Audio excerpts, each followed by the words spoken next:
Good morning, Chair. Good morning, colleagues. I'm present. Good morning. Chair, Ms. Muatse. Good morning, colleagues, and good morning, everyone. I'm present. Mr. Mulder. Mr. Mulder, Chair. Good morning, Chair. Good morning, all. I'm present. Good morning. Mr. Thring. Good morning, Chair. Good morning, colleagues. Trust you've all had your coffee. Enjoy yours. Good morning. Mr. Cuthbert, Chair. Good morning, Chair. Good morning. Chair, those are all members currently on the platform, Chair. Thank you Others very may much. still be joining us. Yeah. Same procedure as last year, Chair. Yes, same procedure as last year. Thank you. Can we have the agenda, please?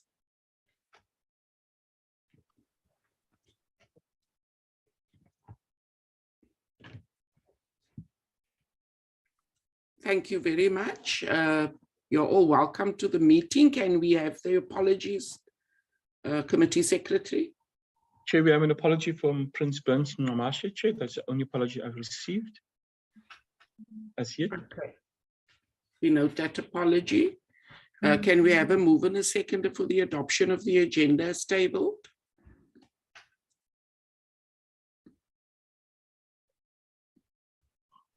Move to accept, Chair. Thank you Honourable very Thring. much. Honourable Thring, Honourable Matse.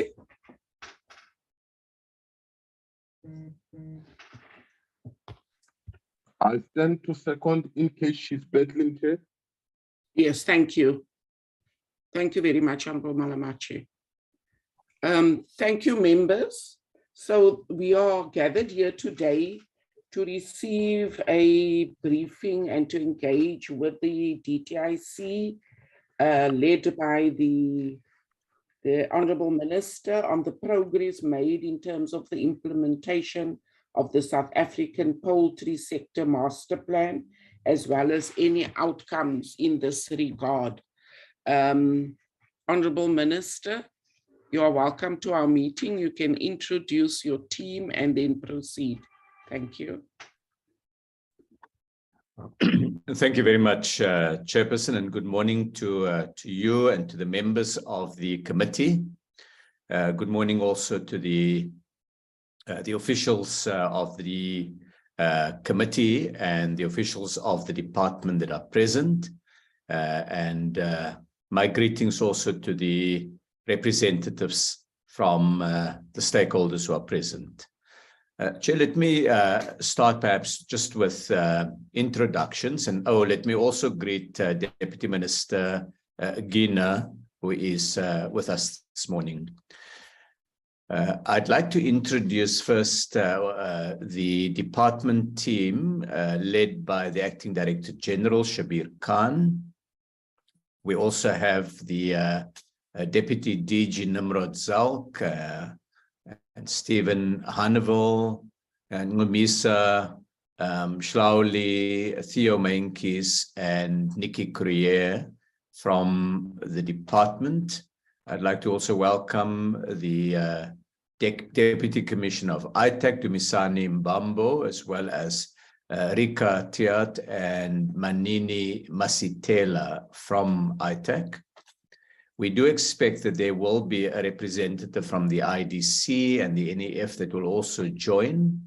And then from industry, I have Isak Breitenbach from the South African Poultry Association, Dr. Vet Boshoff from Grain and Feed, Mr. Nakana Masoka from AFASA, the African Farmers Association of South Africa.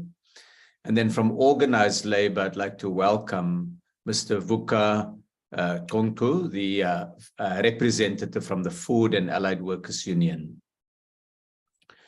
Chairperson, I'd like to also thank the committee for the opportunity to provide an update on the work that has been done.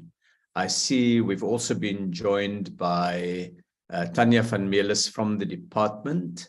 So let me also welcome her.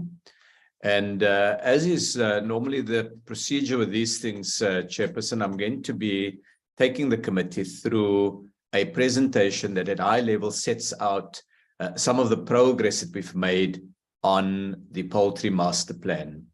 But I'd like to perhaps start with recognizing that this sector of the economy is important, that it's a critical source of protein for South Africans, particularly for communities across the country who would otherwise not be able to utilize the opportunities, not only as consumers, but also as producers. So it plays that very important role. And I'm glad that we have representatives of the committee, of the stakeholders that are present. Tsulu Mushi will flight a presentation, Chairperson, that will summarize the report that the department has prepared. And what the presentation does by way of the introduction is to recall that prior to 2019, the poultry industry had reported very significant loss of market share and economic hardship. They had put in an application for tariff protection for the domestic market. At the time, the new administration came in, and Minister Toko Didiza and I sat down and considered how best to deal with the challenges of the poultry industry. And we convened a meeting with a range of people in the industry, from the poultry producers to the farmers of feedstock, the importers of poultry, and the representatives of workers in the sector, together with all the regulators and development finance institutions. And we considered the underlying causes of the challenges faced by the industry. If protection was a solution, then we wanted to know what was the problem, because then we would see, is the solution appropriate, or is a different mix of measures more appropriate? Ms. Lael Bethlehem chaired a facilitated discussion that took place over a number of months. Minister Didiza and I interacted with the stakeholders quite a bit in that period. And at the end of a lengthy engagement, the parties agreed to a sector plan to address the identified challenges. And that sector plan became the Poultry Master Plan. It was signed by the private and the public sector representatives at the investment conference that took place in November of 2019. Now, what the master plan did, and we had an opportunity to highlight previously to the committee some of the elements of the master plan, so I'm not going to deal with it in a lot of detail, but essentially it recognized that in poultry production, we have a complex global environment with a number of countries that for purpose of supporting local employment had supported the domestic poultry industry. But more significantly, the insight from those discussions was that there was a very big change globally in the poultry industry today compared, say, to 40, 50 years ago. That the bird that we consume was not sold as a whole bird in most markets. That the chicken was divided into what you can call your premium meats, the meats that has an extra price that it can fetch in markets, and a discounted part, one that is sold at a lower rate than the premium parts. And basically breast meat, the meat that doesn't have bone near to it is regarded in a number of countries as premium meat. And so what chicken producers, say, for example, in the European Union would do, we were told in these facilitated discussions, is they would basically slice the chicken up, take the premium meat and sell it in high income markets, and then take the remainder of the bird, the thighs and the wings and so on, and those would then be sold or exported to other parts of the world, including South Africa. And that meant that the cost of that part of the bird was effectively discounted because the return was made by the producers on the premium meat. And so we said that for South Africa to prepare for a new future in the poultry industry, we have to deal with a greater export focus, trying to sell some of the premium meat, and in that way, bring down the cost of those cuts of the bird that are very popular in South Africa.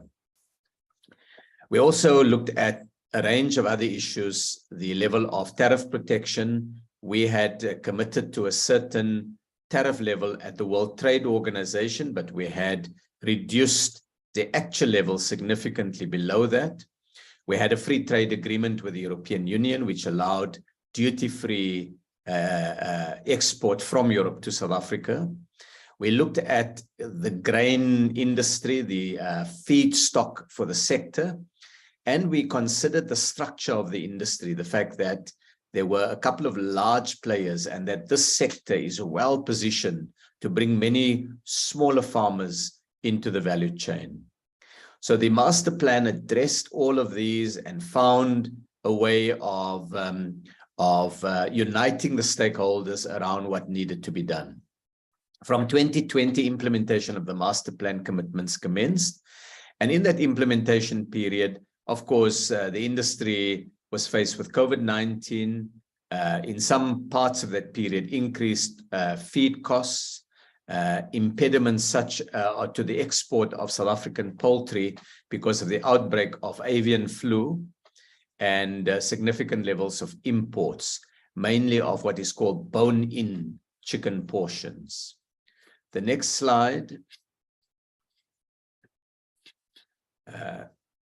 just identifies the poultry sector as one that has regulatory spread, in the sense that there isn't one government department that deals with all of the issues of poultry farming and the value chain, the poultry value chain. So different public entities play a role in the support for the industry. DALRAD is perhaps the most significant of all of the entities and departments, and they would work to promote the overall poultry industry with a focus also on support for Black farmers. They would interact with grain and feedstock producers. They would deal with certain of their health standards and compliance with what are called sanitary and phytosanitary standards in markets globally. DALRAD and the IDC have also now worked together on funding. The DTIC and ITAC works on trade policy. That would be tariffs, it would be anti-dumping duties, but it would also be to prize open global markets for South African goods. The Department of Health also has some responsibility around food safety legislation. SARS plays a critical role at ports of entry, and provinces promote local poultry production. The next slide concludes the introduction by recalling some of the key points over the last number of years. Since this is going to be covered in a bit more detail in the rest of the presentation, I'm going to skip that and go to the next slide.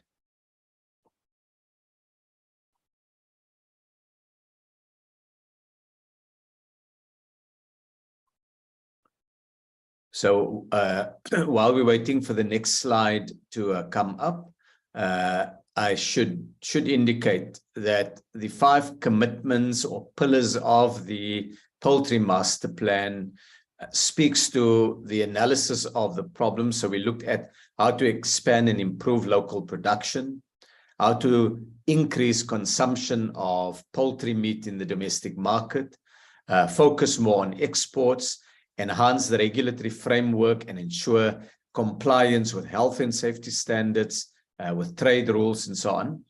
And finally, address trade measures to support the local industry. The next slide gives a brief outcome.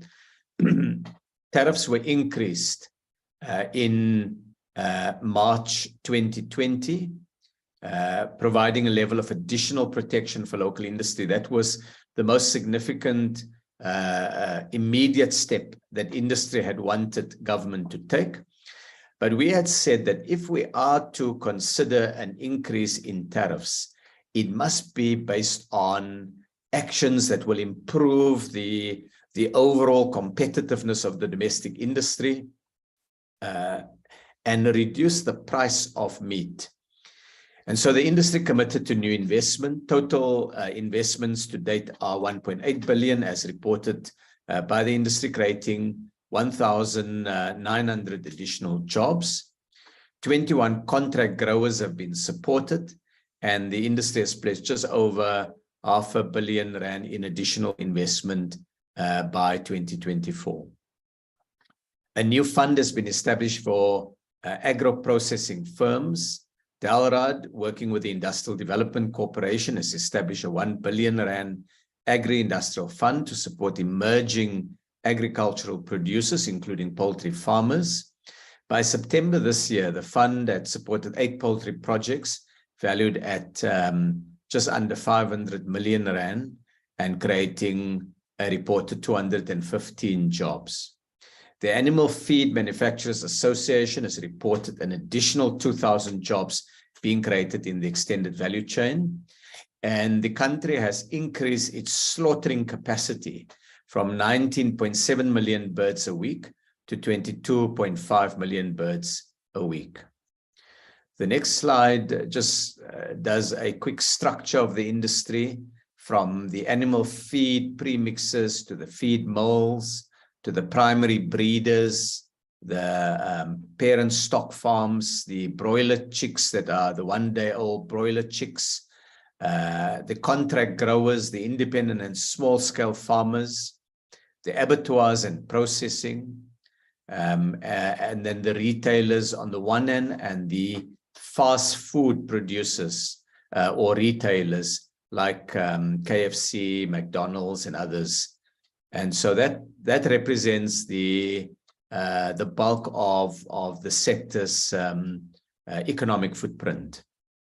The next slide just summarizes over this period that we've had the industry employing more people, and they've indicated 3,888, call it 4,000 additional jobs in the sector, and 21 contract growers have been supported. These are black contract growers that are being brought into the sector with effectively guarantees of offtake commitments. So like a procurement commitment that's given to them that they will be able to sell their product. The next slide looks at some of the steps taken to drive domestic demand, from the commitment by 2 retailers, Shoprite Checkers and OBC, to bring more locally produced chicken into their stores, more affordable meat packs, and the work of Proudly South African to promote local poultry consumption. Next slide. Exports remain an important area of focus. We're currently exporting cooked poultry meat to Lesotho, Namibia, Botswana, Eswatini, the UAE, Ghana, Zambia, and Zimbabwe. There are challenges experienced with respect to several countries, including the European Union, the UK, and Saudi Arabia. And this is largely due to avian flu outbreaks, or that we don't yet have the inspection and other systems certified that countries are comfortable that we meet their domestic sanitary and phytosanitary standards. Industry is currently preparing information on a residue monitoring system for cooked poultry meat for the European Union and the United Kingdom. The Poultry Association indicated that this will be submitted before the end of this year, and DALRAD would then submit it to our trading partners. We exported about 50,000 tons of cooked meat in 2020. This declined slightly to 49,000 tons in 2021 due to outbreaks of avian flu. DALRAD had declared 2 provinces free of avian flu, Mpumalanga and Eastern Cape, the last time I checked, and that the rules of origin for poultry products have now been finalized in the African Continental Free Trade Area. It requires 100% African originating content. In other words, to benefit from the tariff dispensation, it has to be African chickens produced on the continent. The next slide, slide 11, deals with some import trends. These are quarterly figures, and honorable members will see Brazil as consolidated itself. It's the most significant source of imports in South Africa, followed by the United States and other countries. I'll come back to the European story in a moment, because honorable members will see that there's really no European poultry in the very latest period. That's avian flu related. South Africa is still a large net importer of poultry. And on the one hand, that helps to maintain competition that keeps local prices in check. And we imported an enormous quantity of product, and honorable members will see the figures reflected there for in Q2 2022. The next slide is work that the department has done, where the department has advised me that the information that they've looked at recently shows that the global poultry market continues to remain highly distorted. And their concern has been that many markets export chicken to South Africa at lower prices than they do to the rest of the world, with the result that domestic South African poultry producers, they say, are not able to compete. Local industry is, of course, essential to cushion consumers from price inflation, as well as to provide stability in sourcing if there are disruptions in global supply chains. Countries want to have food security. They want to know that they're not completely dependent on global value chains. And so while on the one hand, import competition plays a role in the market, the department has emphasized that local producers can only compete against fairly priced imports. And in the table, they provided information that they indicate shows price differences. For example, in Brazil, that export prices to South Africa are significantly lower than the average export prices to the rest of the world, and they've done that for different places. That's really just information provided by the department. They look from time to time at different dynamics in the sector, and particularly we've done work in the past on areas like steel, and we're trying to see if we can use similar methodologies in agro-processing. Next slide. On enhancing the regulatory framework and ensuring compliance, there were a few areas that we looked at.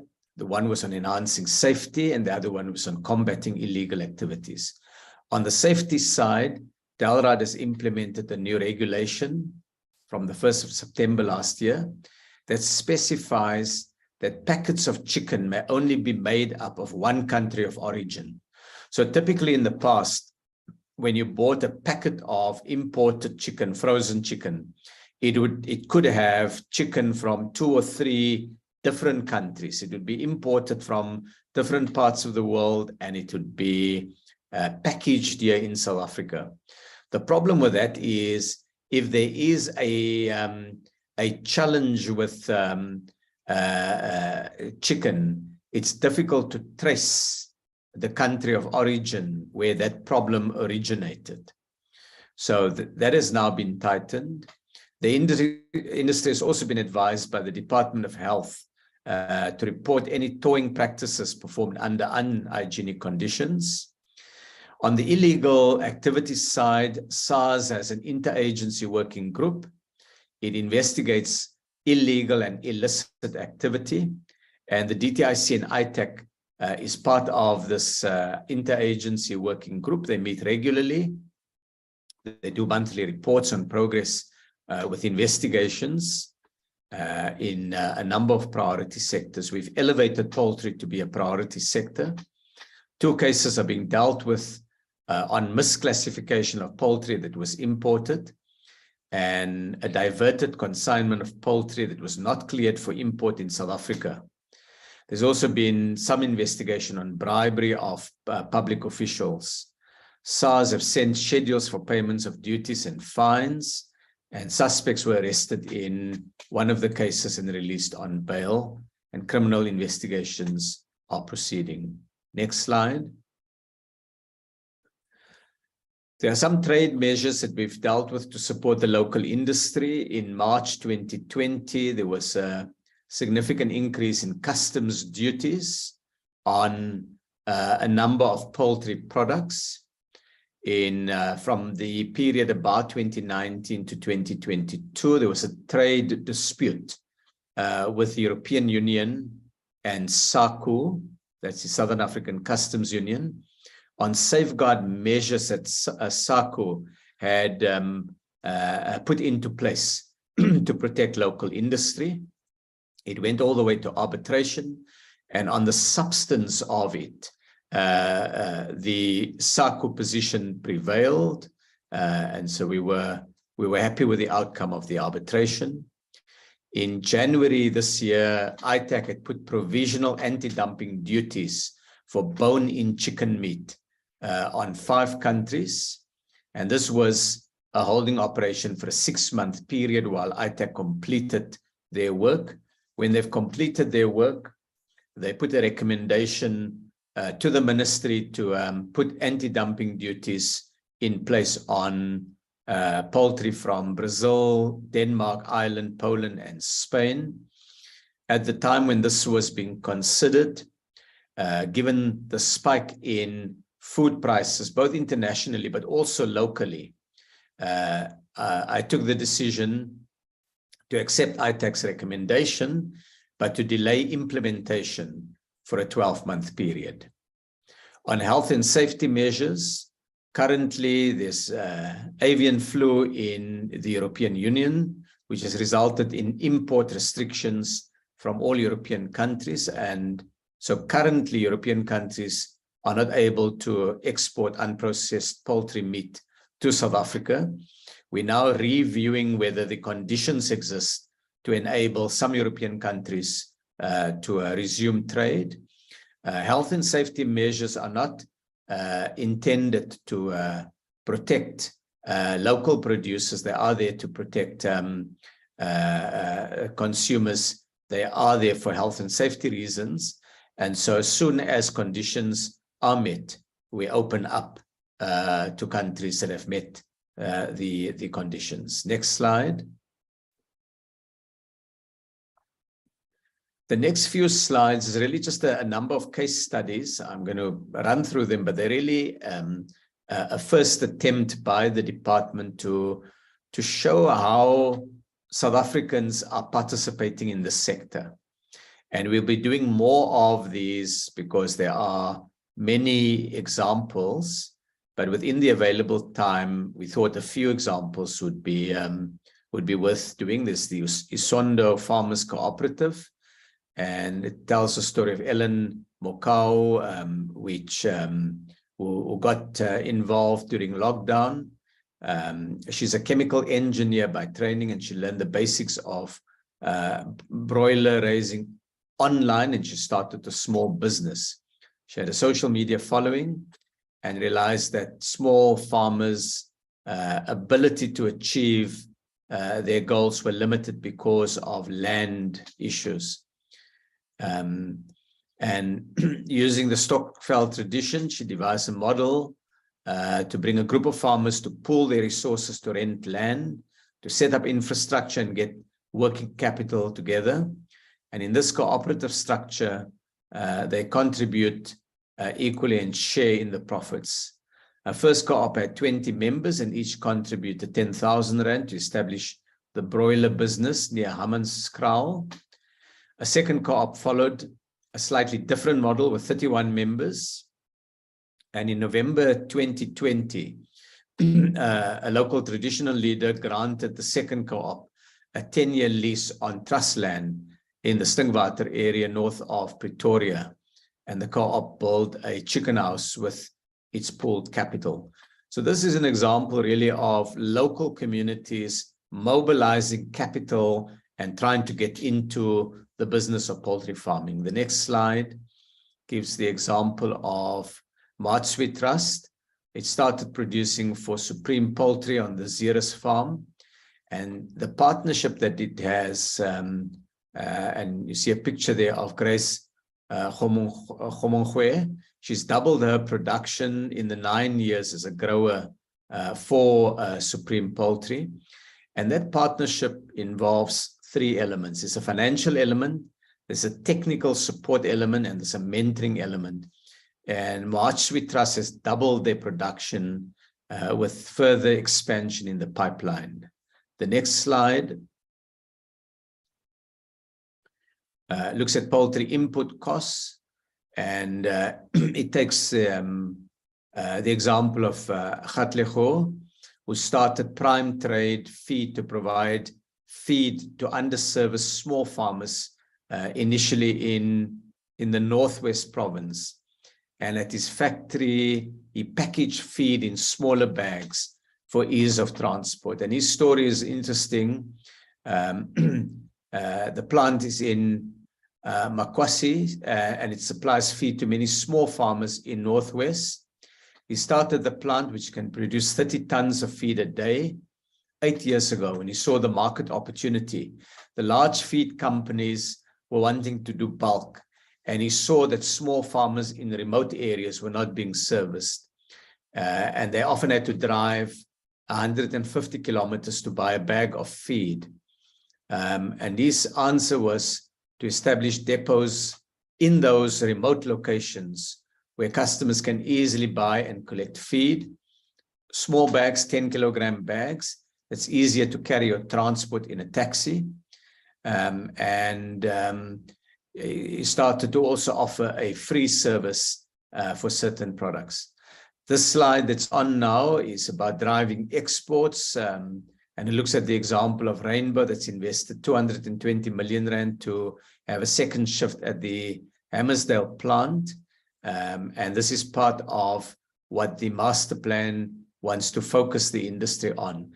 Let's go for the domestic market. It's an important market and there's more opportunity there, but let's also drive exports so that we can get that kind of volume. If you look at those massive chicken processing farms in the United States or Holland, they're huge, and the economies of scale is such that they're able to sell chicken at prices that very few smaller producers can match.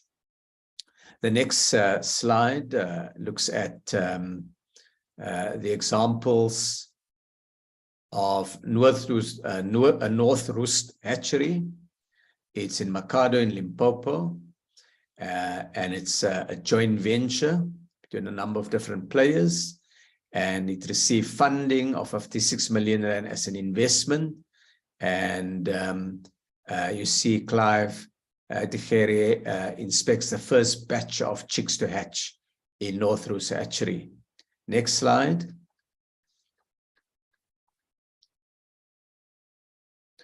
Is Petogo Farming Enterprise. It's a new poultry contract farm or grower.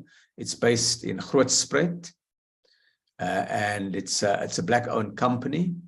It was funded with an investment of 65 million rand, and it created 25 new jobs as part of the commitment to grow poultry production. And the next slide provides more information on a farm, Ashley Farm, which is based in Babsfontein in Mpumalanga, and it's created 21 new jobs. Next slide looks at Country Bird Holdings. They've invested over R1 billion since the inception of the master plan, and they are on track to deliver 2.3 million birds a week to the South African market, creating 122 new jobs in the process. And you'll see there the CEO smiling, Brendan de Boer. Next slide. This would be the last case study. It's on Gegana Business Enterprise. It's a new poultry contract grower project for Astral Foods. It's in Leandra in Mpumalanga, and it's a black-owned company. And it's created 24 new jobs. It has 360,000 birds per cycle, and it's received funding, loan funding of 66 million rand for the expansion of the work of the business, or of the setting up of the work. The next slide takes us to the next section on key challenges. The team had identified 5 challenges. On local procurement, there's more scope to secure support from additional retailers to buy local chicken. Some retailers have already started to stock more local chicken, and the team is hopeful that they can engage other retailers to join this. Poultry exports, it's been constrained by the outbreak of avian flu and other SPS-related issues, which we believe through the work that Dalrad is doing can and will be resolved fairly shortly. On transformation, while we've made some progress with contract poultry producers, there is a clear view from government that more can be done to increase the entry of Black South Africans in the sector, including in the wider ecosystem, such as feed production, hatcheries, slaughterhouses, and so on. That's really critical as the next phase of transformation. But before we're able to make enormous progress there, we want to make sure that we bring many more black poultry farmers into the value chain, both as independent farmers and as contract poultry producers. The cost of feed will always be a challenge because it represents such a big part of production cost. And the high cost and the unreliability of energy supply is a big worry for the industry. As in with all food production, you can't postpone, it's not like widgets that you make. Those chickens, those little chicks are growing all the time. They need feed. They need to be slaughtered at the right point in their life cycle. And so the energy challenge is an enormously important one for the industry. But there's also other challenges like rising fuel prices occasioned by the war in Ukraine, and challenges in some areas with water supply. We saw the challenges that Astral in particular had with the Lekwa municipality, where the local municipality was really dysfunctional for part of the period and was unable to provide the basic services at local level that successful poultry production relies on. The next slide.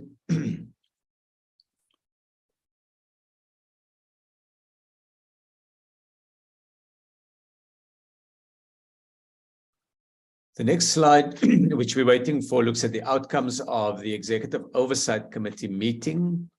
At our last meeting with stakeholders, we identified areas we're going to focus on. On energy, we're going to facilitate the engagement with Eskom on electricity supply issues.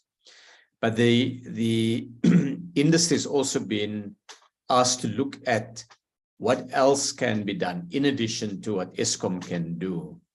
And that includes looking at a more energy efficient production in the poultry industry. The team will be engaging with retailers to secure additional commitments to buy local. Proudly, South Africa will engage with the hospitality sector and other private sector players like the mining industry to lobby them to buy more local products. Investment to expedite industry support and reach the investment target of at least 50 contract growers by the end of 2023. There will be additional focus on what can be done on investment. Transformation, the commitment to industry transformation and the focus on ownership throughout the value chain, not only in poultry production, but as I've indicated, in hatcheries and in slaughterhouses, abattoirs, and so on. So the IDC has indicated to us that this is an area that it's beginning to investigate carefully now. On exports, there's a joint commitment by government and the industry, and they want to take urgent action to eradicate avian flu and unlock export markets to the Middle East and cooked products to the European Union. And on finance, the Land Bank has indicated its appetite to participate in blended funding to support the investment that is being made in the sector. The following slides are really just data. This shows the poultry exports between 2018 and 2022. While the line is an upward line, we'd like to increase that more. Next slide provides a little bit of information on job creation over this period of the master plan, with the total number of jobs created each year and the total number of jobs in the sector. So the red line is total employment. The blue line is the growth in employment year by year. Next slide. This looks at the increase in the slaughter volume, both the capacity as well as the utilization over that period. Next slide. This looks at cooking capacity for cooked meat. And you see a big rise during the master plan period. As more export markets open, more can be done to build additional cooking capacity. Next slide. That's really just a thank you. The following slides is really just a bit of background to the master plan and some acronyms. So Chairperson, that summarizes the report on the master plan. And I'd like to thank the stakeholders for their work on the master plan, and would like Chairperson to see whether there are any questions. I'd also like perhaps just an opportunity for each of the representatives of the various constituents to say a word or two on their experience. And I am in your hand, Chair. If the committee members would like to first ask some questions, we can get the stakeholders to make a comment afterwards. Or if you wish, I can invite 3 or so of the stakeholders to make a brief comment. Yeah, I think, thank you very much, Minister, for that presentation. But I think let's take the inputs from the stakeholders so that when we interact with the presentation, it's a more holistic one, including the stakeholder input. Thank you very much. Thank you very much, Chairperson. So this is really just an opportunity for a 3-4 minute impromptu comments by different stakeholders. I'm going to invite Isak Breitenbach from the South African Poultry Association to comment. I'd also like to invite after him Nakana Masoka from AFASA to make a comment, followed by Dr. Vet Boshoff from the Grain and Feed producers. Their name is AFMA, the Animal Feed Manufacturers Association. And then from Labour, I'm going to ask Vuka Tongru to make a comment. So perhaps if I can start with Isak. Minister, thank you very much. I think that you've given a very comprehensive rundown on what we've done in terms of the master plan. I think it is a success. I think we've done a lot of work, but it doesn't stop here. We've pledged commitments until 2024.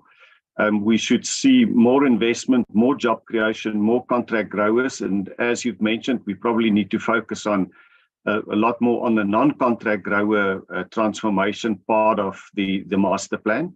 And then I'm happy to report that we have submitted the residue program for the European Union and the UK. We've also submitted last week the VPNs that support this residue program to the Department of Agriculture. And that need to be finalized now and then sent through to the EU and the UK respectively. And I think that is great progress in terms of our efforts to export. A lot of work has gone into that. Thank you, Minister. Thank you very much, Isak. Can I then invite from AFASA Nakana Masoka? Nakana, I don't see your name on the platform, so I don't know if you are using one of the other colleagues of AFASA's gadgets, but can I hand over to you?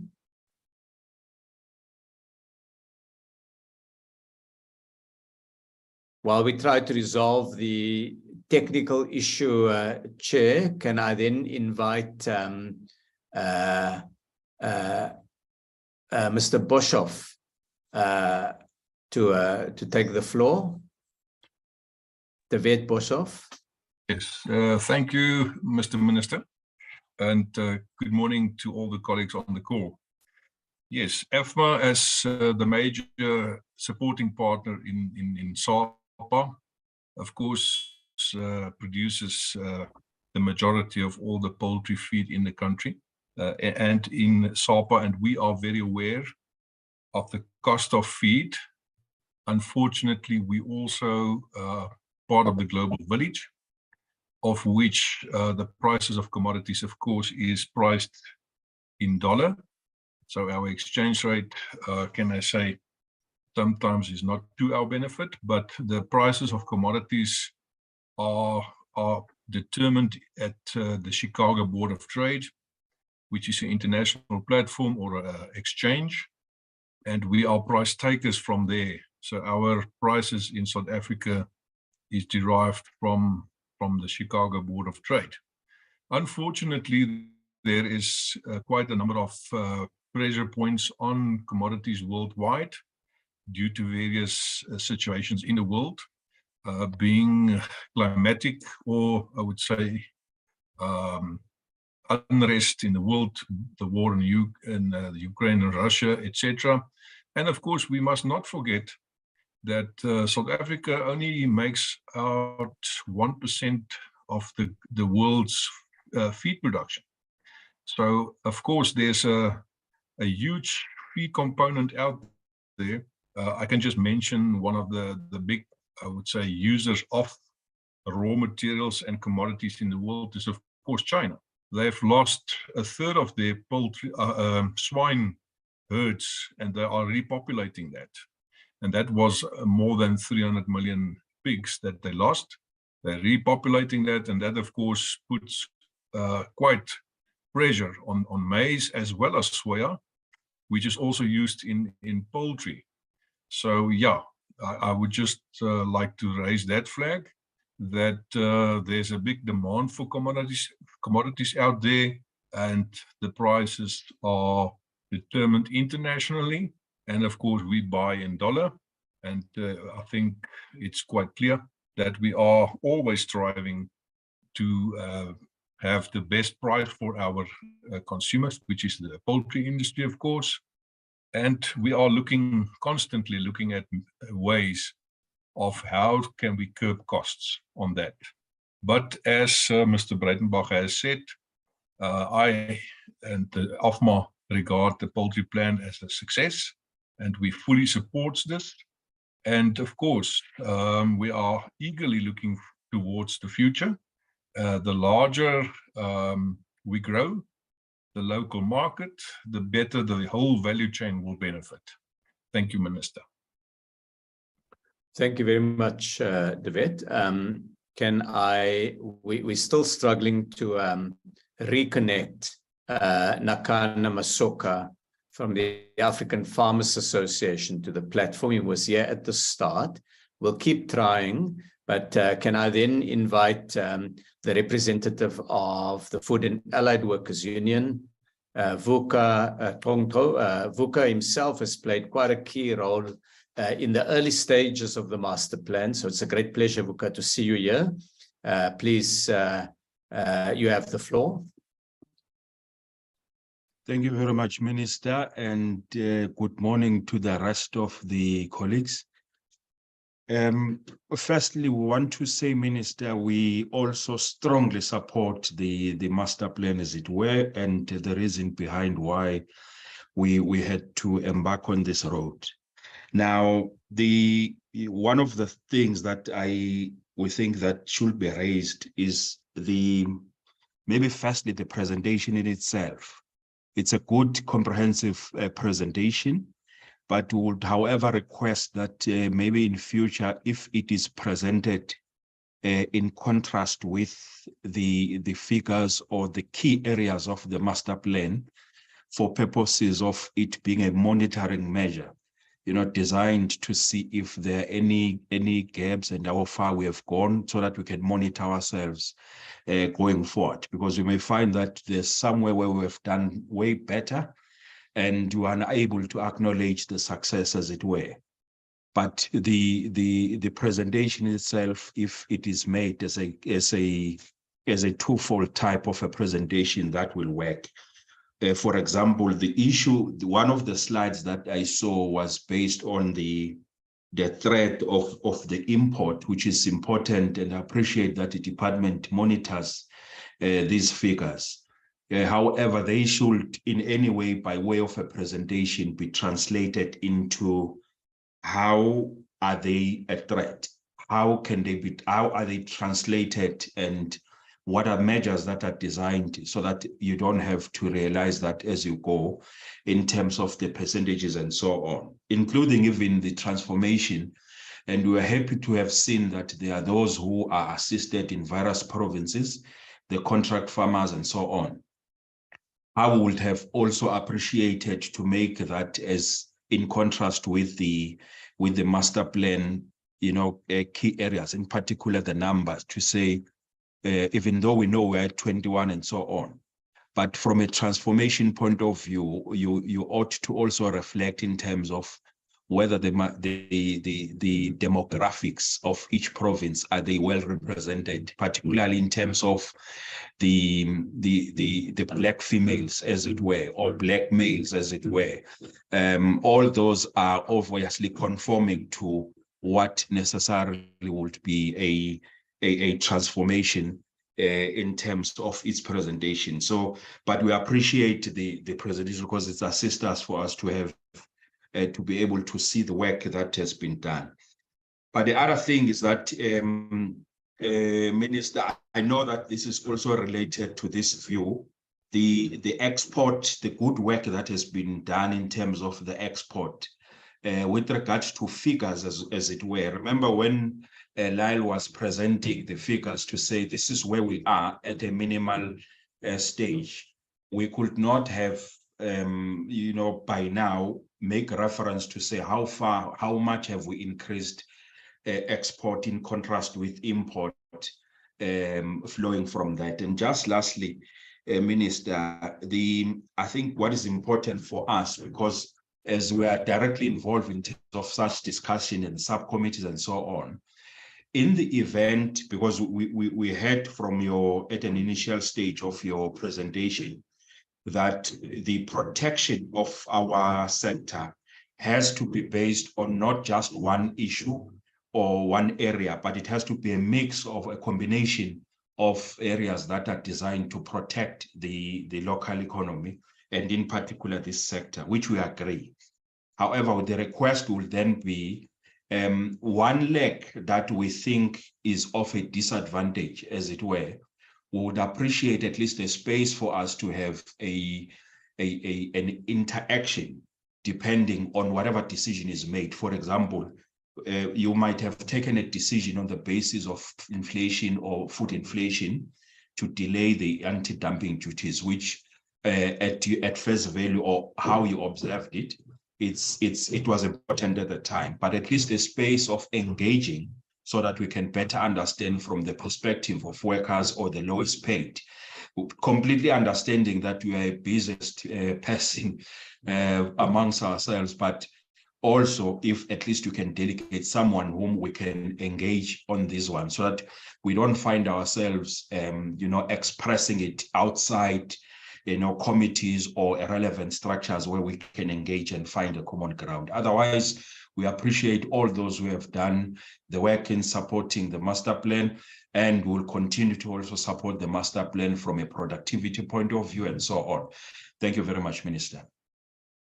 Thank you very much, Vuka. I'm going to check finally if we've succeeded with getting Nakana Masoka back on the platform. And not seeing him back on, Chair, I'm going to hand back to you. When Nakana joins us, we may want to provide at that stage a short opportunity for him to make a remark. But back to you then, Chairperson. And thank you very much for the opportunity given both to the stakeholders and to the department to set out some progress. Thank you very much, Minister, and also to the stakeholders who have made an input. Committee members, there we have the presentation from the Minister and inputs from the stakeholders. Can I see hands for discussion? Honourable Thring. Honourable Thring, you, and then Dr. Tswaku. Honourable McPherson. We'll start with Honourable Thring, and then we'll take hands as we go. Thank you, Honourable. Yes, I've noted your hand also, Honourable Malamacha. Thank you. Thank you, Chair. Minister and those who have also added their comments, thank you for the presentation. First question is with regards to is there or what is the comparative view of the poultry sector in terms of jobs lost during that difficult period where we saw almost a collapse within the poultry sector, with thousands of jobs being lost. You recall the Rainbow shutting down, particularly close by to us here in Hammersdale, KZN. So what is the comparative view in terms of those jobs lost during that difficult sector versus job created? Do you have any figures? So while we appreciate the growth, and you've showed us the charts of the growth in the sector, But have we regained those jobs that were lost? Is there have we surpassed the jobs lost? So is there a growth there, or are we still in a deficit scenario? Second question is in terms of the poultry feed sector, where in South Africa and I suppose many other countries are price takers, and to a large extent then are at the mercy of the volatility of the markets or your exogenous factors. If I recall some of my economics studying, what can be done to lessen the exposure to this type of volatility? And then my final question is, to a large extent, we are seeing a particular pattern, which is mass production, which understandably gives you those scales of economy. But to lessen our damage also to the economy, are there different models of poultry farming which are less feed intensive, less energy intensive? I recall seeing a farmer who would take his chickens, and he had almost a hen house, if you want to call it that, attached to the tractor. He would then take the chickens early morning out into the field where he was planting, and then the chickens would actually feed off the insects. So he's cutting back also on insecticide use, where the chickens essentially, go in and do what they were created to do. So are there different models that we are encouraging, or is it the mass production economies of scale that we are chasing? Thank you, Chair. Thank you, Honorable Dr. Tswaku. Thank you very much, Chair. Can you move closer to your microphone? You sound like you overseas somewhere. Oh, can you hear me now? That's a bit better, yes. Okay. No, I wanted to. I've got, I think, two questions. One question, number one, would be to say, why are we importing one chickens? The amount of money that we are actually spending, I think there's a 1.4 billion in imports on chicken. Can the minister maybe make me understand why are we importing chicken? Something that we can produce here in South Africa. We can produce it so easy. It's something very, very simple. Why we've taken this counter-revolutionary stance to import in a simple chicken that I myself I can do? Why are we doing that? Are you aware of the jobs that you can create? But just saying, look, it's okay, even if it's unpopular view, maybe that's a bold leadership to say South Africa will no longer import any chickens because we've got the capacity. We can do that in South Africa. Why are we doing that? I'm just puzzled. And really this dilly-dally and zigzag and these good stories to tell, they're not doing anything to me. Actually, they're boring to me, because really a good story to tell is to say, I was able to produce a South African. That's a good story to tell to me. We are able to produce chickens.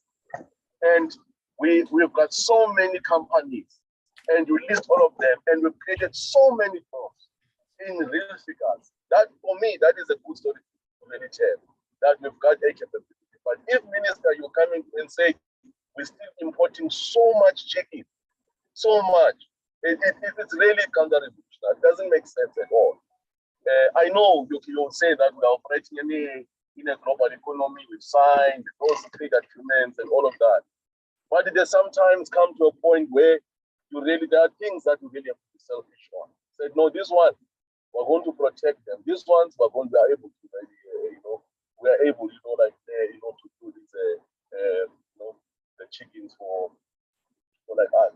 And I wanted to check with the minister, Uri. Okay, in terms of these, the poultry, is there any way that maybe the existing now, okay, the existing, the producers can have sort of permanent, not permanent, but very agreements which are more permanent. I don't know if I'm using the word, because most of these agreements with this, with the uptake, people who will be taking this chicken which are being produced everywhere, they are like, there's some time to time, expire within 6 months, 3 months, and all of that. And the person was producing this chicken, you find that he cannot, able to produce them anymore. So I think that for me, it's as what actually was my concern. And I think the last one, before I forget, I need to cover that point. Why did we let countries like US? I think at some point US, they were dumping chickens here. Wow. I never understood that. It was actually running at some point. I remember on TV and all of that. Why are we allowing other countries to go and dump their chickens here, like SA? What is the logic behind that? The politics? Is there any economic impact? What is stopping us from really not taking bold steps to protect the jobs? And in South Africa, by saying we are not going to do this, and we're not going to be dumping stuff, or going to be producing all these chickens with ourselves, because there's a big market. I know in the townships everywhere, this chicken is a big market. It can create a lot of jobs. That is actually your hanging fruit, for crying out loud. That's what you can do. You can't maybe industrialist in terms of those things of steel and bolts and machinery. Maybe it's going to take some time because now we lost skill. We must reskill again. But chickens can produce. They are local. People, you can even say, what, they're going to put up a resolution. They're going to send a memo to the World Trade Organization. But it is unfair that South Africa really have to import these chickens, and we're going to increase the tariffs to whatever really you just want to do, so that you are able to create jobs, and also for security of food security. What happens if, let's say, outside there's a problem and all of that, then create problems and Russia and all of that, then we cannot import chicken anymore. And people like me, you find that I can't produce them because we've been importing. What are you going to do about that? So let's think about this thing of the food very, very carefully. And we can make the whole impact. And I think that we can create jobs out of this. Thank you very much. Thank you, Honourable Taku. Honourable McPherson. Thanks very much, Chair. So the Minister started off with the correct framing when he said that one has to look at what is appropriate to deal with the issues in the sector. And he then framed the Poultry Master Plan as the solution to the problem. So I disagree with that to some extent, Minister, because many of the objectives of the master plan, which one of the key ones is around, as you said, price stability of poultry and reducing the price of meat, have been exacerbated by the Poultry Master Plan. So on those two key objectives, the master plan has in fact made the cheapest form of protein for millions of South Africans more expensive and less stable. And that seems problematic if that is one of the two key objectives of the master plan. So in fact, the solution to the problem has in fact made the problem worse for millions of people. And sort of, government's answer to that is, sort of, they put their hands up in the air and said, well, there's nothing we can do. They've blamed the war in Ukraine, which is a refreshing terminology that is used by more and more government ministers, including yourself, which I welcome. And so then we have to go back to, well, is this in fact appropriate?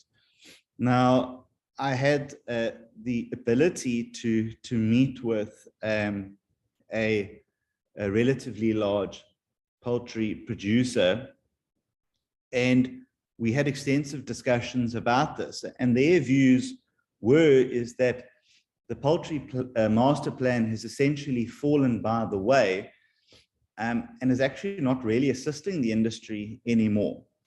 So if it's not assisting the industry and if it's not assisting consumers, who is it assisting then at the end of the day? And one of the big gripes that they had, and this is something that has been going on for many years, is the total failure through DALRAD and through the DTIC to open up markets for the export of white meat.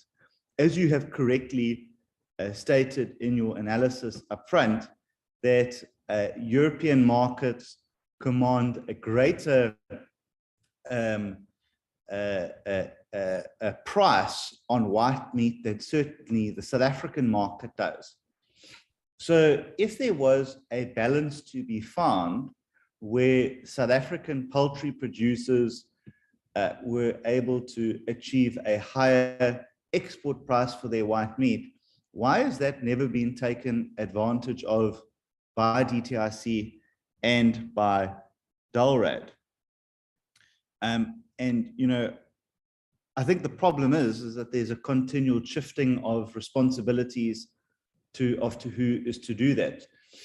Because I think the big mistake, and this is where I fundamentally disagree with many organizations and political parties that may be on this call today, that the idea that you can simply just say, well, no exports, and that's what's good for the industry is fundamentally wrong. There is a detrimentally low amount of competition within the poultry sector, which allows the big JSE listed companies who made billions of rands of profits in the last couple of years to simply lift their prices, not to sort of any other measure than to parity prices of imported chicken plus duties. So they've not sought to lower the price of chicken. In fact, what they've done is use the opportunity with the duties that you have imposed to raise their prices, thereby inflicting further harm for already poor and struggling households across the country. One of the statistics I found fascinating actually was from this producer, is that South Africa is the 6th most competitive poultry producing country in the world, which is a statistic that is not often told, and I understand why, because it's an inconvenient statistic to tell, is that actually our poultry producing market is exceptionally competitive when compared to some of the other markets, particularly in Asia. And so we have created this, this sort of myth and misnomer that South African poultry is under attack by cheaper chicken that is being imported into the country. And I think one has to go back to take a historical trip down memory lane when the big producers were selling seawater for the price of chicken, and they made billions and billions of rands worth of profits by doing that. And correctly so, the courts intervened, much to their opposition, and they opposed these things to stop that shocking practice of pumping chicken up to 85% of seawater and making a lot of money. And so what their next idea was to create this artificial idea of a market under siege by imports, to shut out imports, slap tariffs on all of them, raise their prices to that parity market, and then recoup the losses through their scheme that had collapsed after the courts intervened. And that's actually the truth of the matter. And, you know, I don't buy the arguments that many of them put. What, in fact, many of them have said to me is that what would be extremely helpful is labor market stability for their businesses, input cost stability, which they have to continuously absorb, whether it be through fuel, water, electricity, local government incompetence and collapse. That is what makes many businesses uncompetitive. And so we've created a bogeyman to cover up for many of the failures which national, provincial, and local governments do have a hand in resolving. And the loser really at the end of the day, Minister Patel, is consumers, particularly poor consumers. Consumers who live off of grants, consumers who live off of low wages, and they are forced to pay more and more for the cheapest form of protein. And that's why it's disgusting that 27% of all children in South Africa are malnutritioned and stunted. And thank you very much. It's a bit of a tongue twister, but thank you for your assistance. Because they just simply can't afford to put food in their bellies. And we are exacerbating that problem for them. So I think with respect, the problem is misdiagnosed. The solution is even more misdiagnosed. And I think that we're being led by lobby groups in special interests and people who seek to create closed shop agreements in the poultry sector. And I think that we really need to go back to the drawing board and need to get to the nub of what the problem is and what needs to be done about it. But I only see the situation becoming worse and worse. I think that there's failures all around.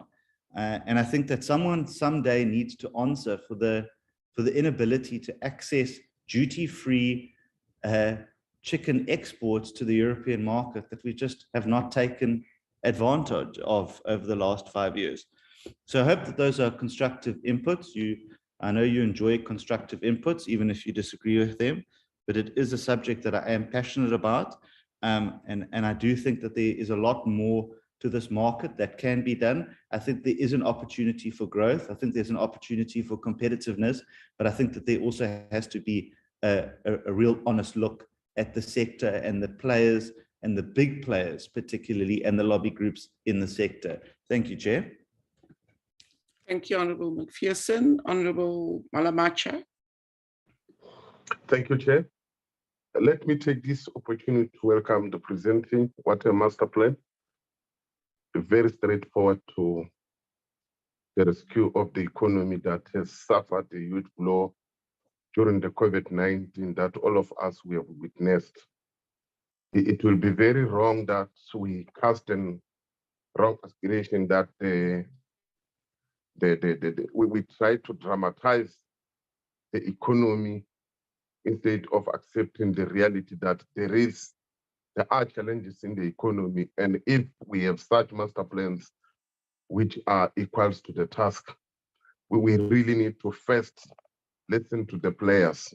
Chairperson, one was very impressed, which is not something common and something that happens time and again in many sectors, where you will find that the labor sector is buying the ideal and it's behind the ideal.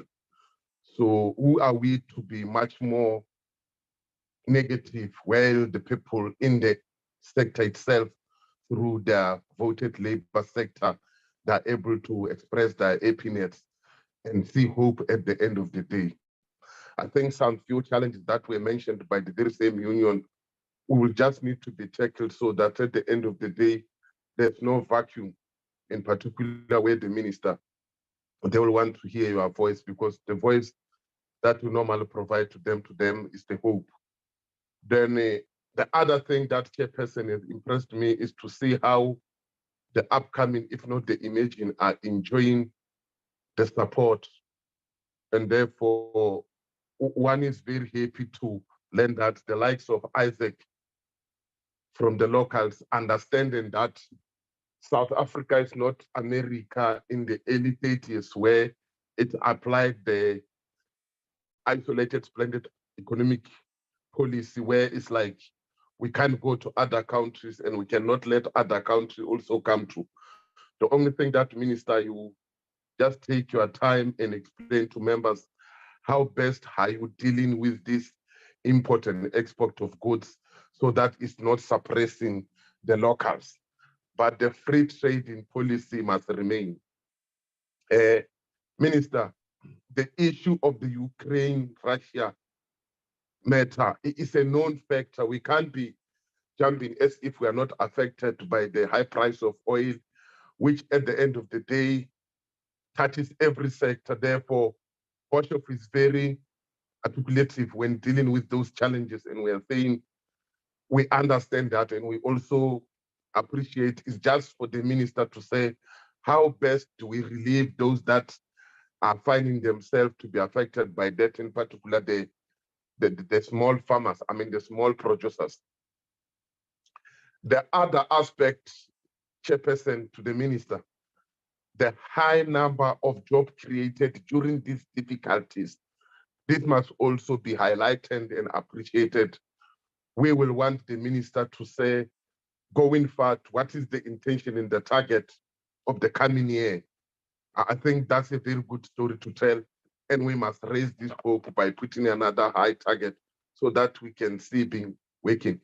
I'm saying this because we have got another field that can be used, and the Daldo to assist, especially from the feed side, though we understand that it might be on the other departments of Togo is about working with us, how many entrepreneurs that we are producing, and how do we assist them financially to do this. Minister, it's known the issue of the flu, the avian flu has this avian flu and other SPS-related issues, though sometimes affect the production, but one will be very much happy to advise that let's have measures in place to keep them so that at the end of the day, in particular the upcoming, because it has tendency of just washing away everything in the farm. Let's have an assistant of some sort so that we don't have to start afresh. The other aspect, Minister, is to the control of the breast. You called it the premium meter. I mean the premium meter vis-a-vis the leftover that has to come to us, not far from what I mentioned in terms of the export and the import. How best do we control so that at the end of the day, we can't be complaining of over exported to us and imported to us? I think this will be my contribution, Minister, through the chairperson. Thank you. Thank you very much, Honorable Malamacha, Honorable Mbuyani, and then Honorable Burns Ngqamashe. Chairperson, thanks for the opportunity. Let me first welcome the presentation by the Minister and the stakeholders. Chair, we have heard the presentation talks of the improved local production by implementing tariff increase, and also we've heard of agri-industrial fund, driving domestic demand, trade measures to support local industry, and also the anti-dumping.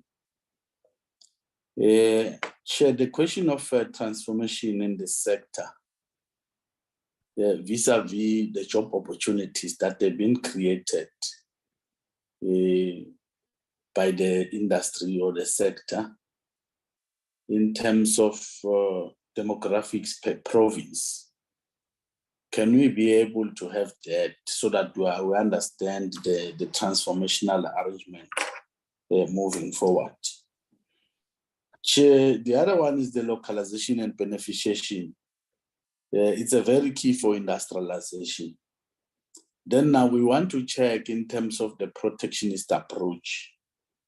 Do we have companies or individuals that we are mentoring, we are monitoring, and also are protected from the global value chain economy? Also, the improvement of local production by implementing tariffs. Yes, I will spoke to that. But the poultry production and local distribution to nearby ShopRite checkers and so forth, where they are able to sell them.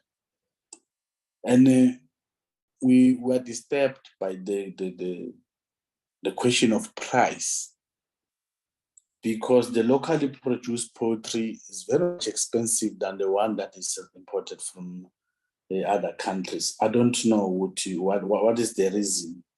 If you can be clarified to that extent. And do we have any intergovernmental relations in terms of working relationship between the DADLA, the DTIC, in terms of funding small companies and SMEs, so that they form part of the value chain in terms of the economy? I will pause there for now, Chairperson. Thank you very much for the opportunity. Thank you, Honourable Burns, Honourable Mbuyani, Honourable Burns Nxamashe, and welcome to the meeting. Thank you very much, Honourable Chair. I had connectivity challenges. I do.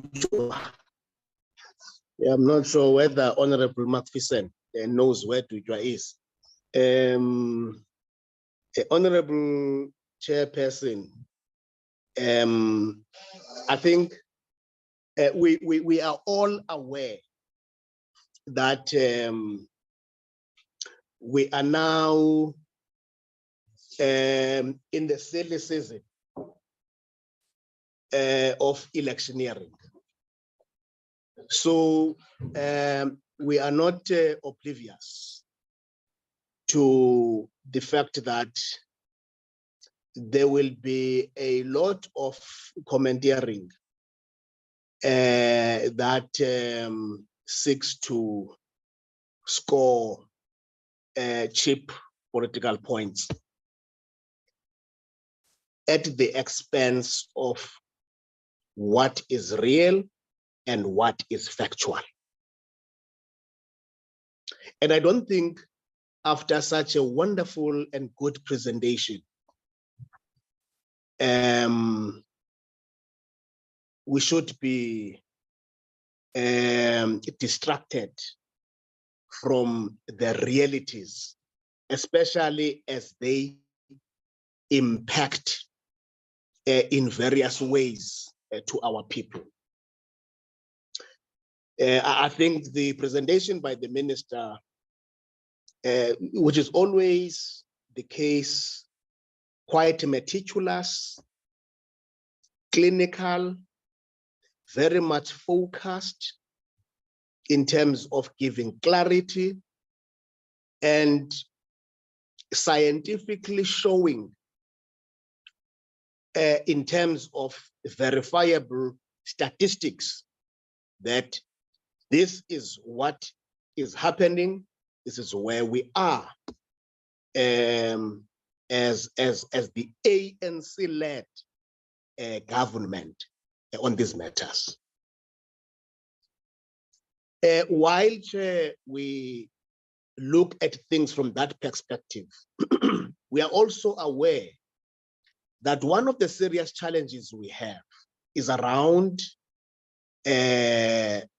the dumping, which affects especially local producers. Now, I think on slide 14,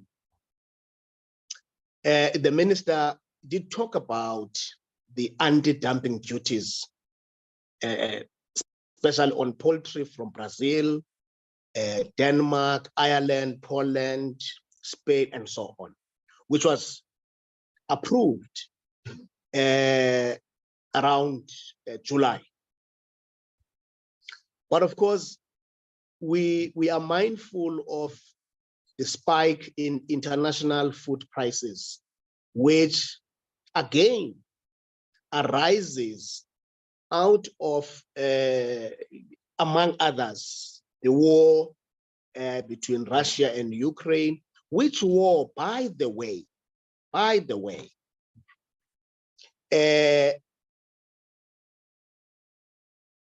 is fueled and perpetrated in ways that undermine the multilateral institutions to engage the parties.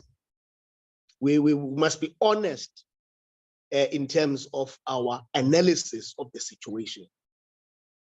And we are very much clear of the position that South Africa has taken, that of ensuring that those that are involved are brought into a table and for purposes of each finding one another. Now, that war has an impact as well. So what I want to check from the minister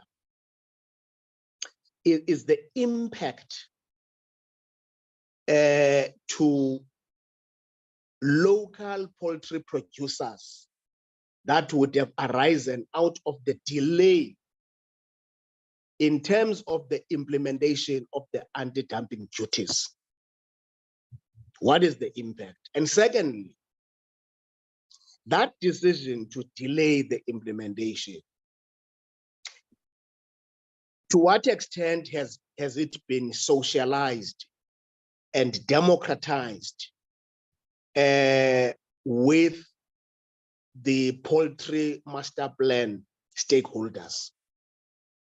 I think those are the issues that we would want to check so as to ensure that at all material times, our people, especially those who are in the sector, as producers, as well as general consumers, are taken on board and well advised in terms of what is currently happening. Thank you very much, Chair. Thank you very much, Honorable Burns Nxumalo. Minister, over to you. I'm not sure whether the stakeholder who was unable to connect has managed to do so, but I leave it to you to manage the responses and to allow that person to present or say a few words if he is available. Thank you, Minister. Over to you. Well, first, thank you very much, Chairperson. I think some really interesting questions that have been raised by honourable members. And I'm going to start with Honourable Trink's questions, which I thought, particularly the third question, was fascinating. And really on the jobs issue, the first part of it, I would like to see if Isak and Vuka would like to comment on the job losses before the master plan and the job gains subsequently, and whether we've got to a point of some stability now on employment. Given that it's a large industry, one would expect that it would vary. So on aggregate, are there some reflections that you'd like to make on that, Isak? You may also want to briefly comment on the poultry food sector, feed sector. I will ask David Boshoff to also come in there in a moment. But perhaps on that set of issues, Isak, if I can invite you through the chairperson to comment. Let's start just with the jobs issues.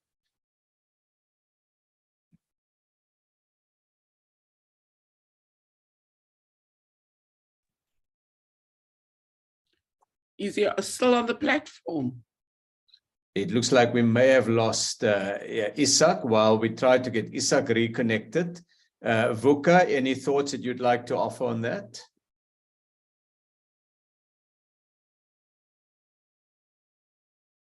Thank you, Minister. No, Minister, our observation is that there were job losses before the master plan.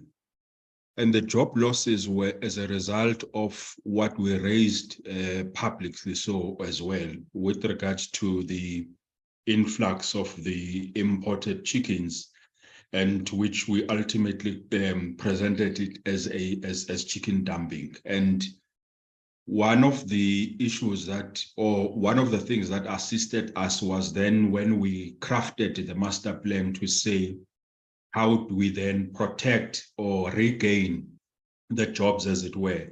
So at an initial stage of the master plan, it was about 3,900 jobs in total, which was supposed to have been completed in 2020. But as a result of the COVID-19, we had issues in the interim. But then again, you would have a situation where if because of the very same COVID-19, you will have some employers who would use the very same COVID-19 to say, these are challenges that we have, and as a result, we would have to retrench and so on. Sitting here, Minister, what we must understand is that the job losses or the participants here may not necessarily be participants who, let me make an example. The big players in these committees are those that can freely express to say we have not retrenched, and the union will respond and say, no, we appreciate that. But at the periphery where you find that there are changes or challenges from COVID-19 and other challenges, that's when you begin to realize job losses.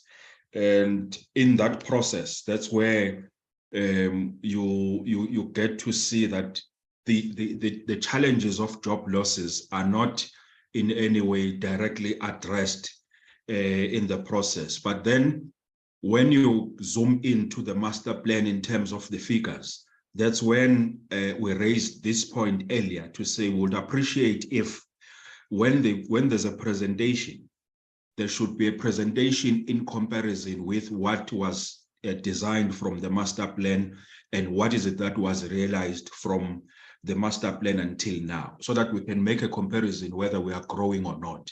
So in terms of the jobs, yes, there have been job creation. We're not going to dispute that. In fact, there were one colleague who appreciated the job creation.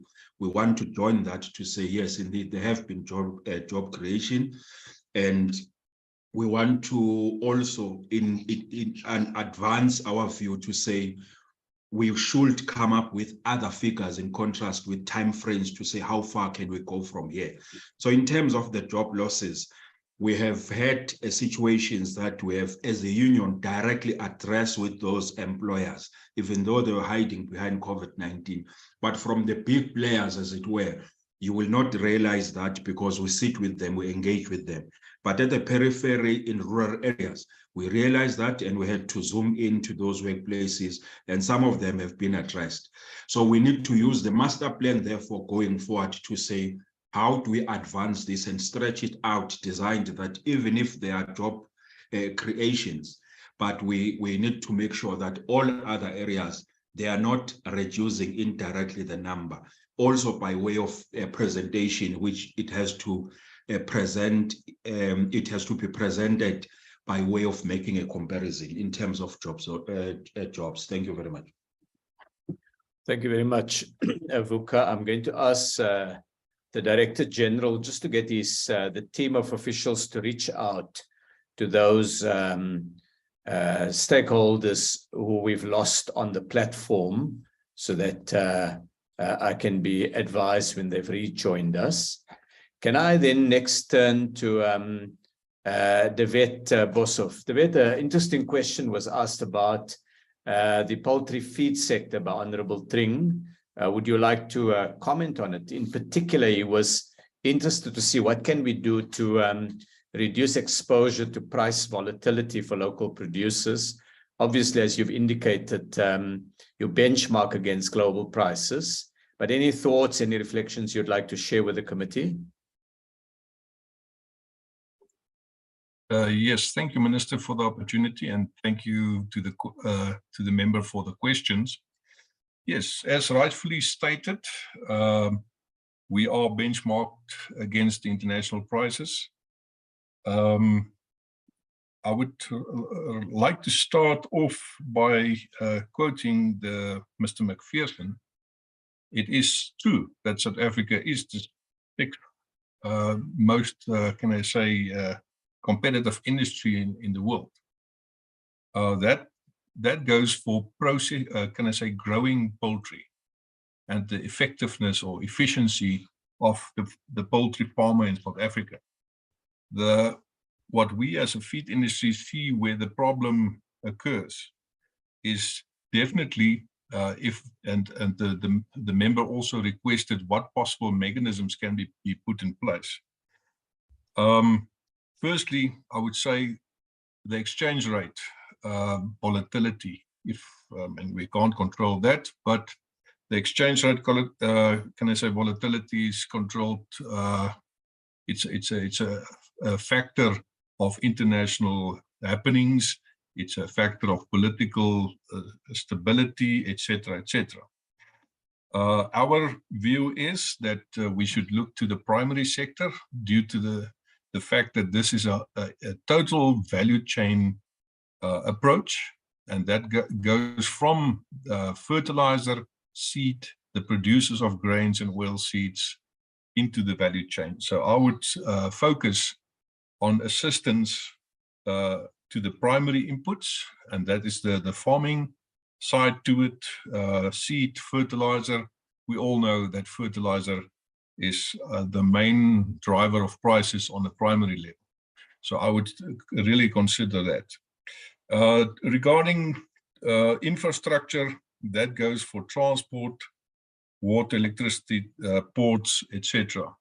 That is a state function where we are, as industry, are taking part in and trying to assist where we can. But when it comes to big investments that need to be made to improve these infrastructures, that we leave to the government. But we will gladly assist in rolling out those plans.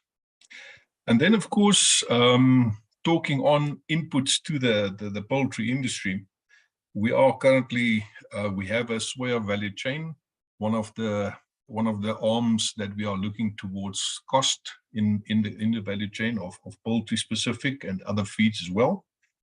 I would look into the local pricing of soybeans and soybean meal, as well as sunflower seed and sunflower oil cake. Now, we've been looking into the possibility to, can I say, trade a local contracts on the JSE for those products that we don't have derived prices, although it will be, we will receive signals from the international market. But if we have local contracts traded on the JSE, we will have a more accurate price, can I say, price determining factor there. And it will also be more transparent and good for the market. I think that's, we are busy with that, but I think if we can request some assistance from DTIC perhaps, we can have a look into that and also assist the crushing fraternity in South Africa, because the big issue is, of course, storage capacity at crushing facilities to deliver these products onto the JSE contract. We would seriously consider that as assisting the whole process and the cost of feed. One must always remember, broadly looking towards a broiler diet, 60% to 65% is maize, and 30 to 35% is soyas, and there is some sunflower oil cake also in the ration. So those two big commodities I will spend a lot of time on, specifically looking at the primary sector, seed, fertilizer, and then on the price, can I say, determining factor or mechanism on the JSE, look at more locally contracts that's not internationally derived. Minister, and yeah, that is, and of course, the infrastructure, which just an example, I think it's a quite known fact, that it's cheaper to import the soybean meal from Argentina than to cart soybean meal from Randfontein to Cape Town by truck. So that's why imports are keeping on the coastal regions, but transport, if we can address that, we would further enhance the development of the soya value chain, as well as the whole value chain in agriculture within the space, or can I say ambit, of the poultry industry. Thank you very much. Well, thank you very much, David Boshoff. I think some interesting ideas to follow up between SAPA and DG. If you can put a team together to follow up on this matter of local contracts and how we can work with the grain producers to reduce volatility. I'm going to, I see that Isak has rejoined us, and I'm going to invite Isak to comment on the employment storyline that had come up earlier from Honorable Tring and some of the other honorable members of the committee, as well as to look at different models of production, whether it's only scale production that is being pursued in the market at the moment, or whether there's more niche production that are less energy intensive and feed intensive. Isak, perhaps through the chair, I'd like to invite you.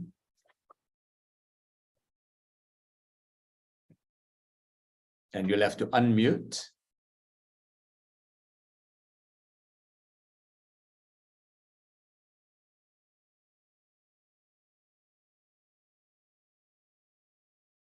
Mr. Breitenbach, can you unmute?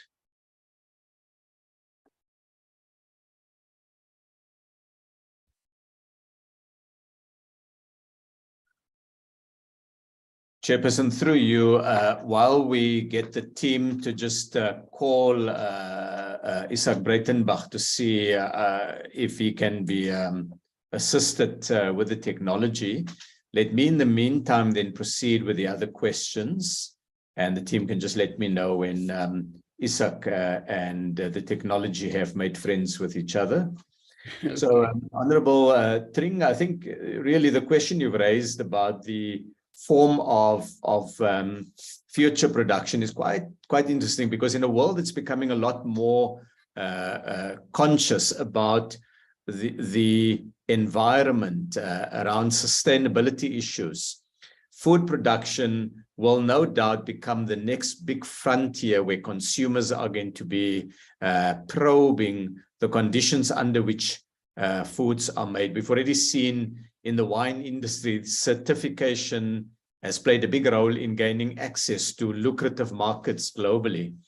And in the egg market is a good example. We've seen the price premium for organic eggs or free-range eggs compared to eggs that are produced in these large indoor units that are the bulk of our production system.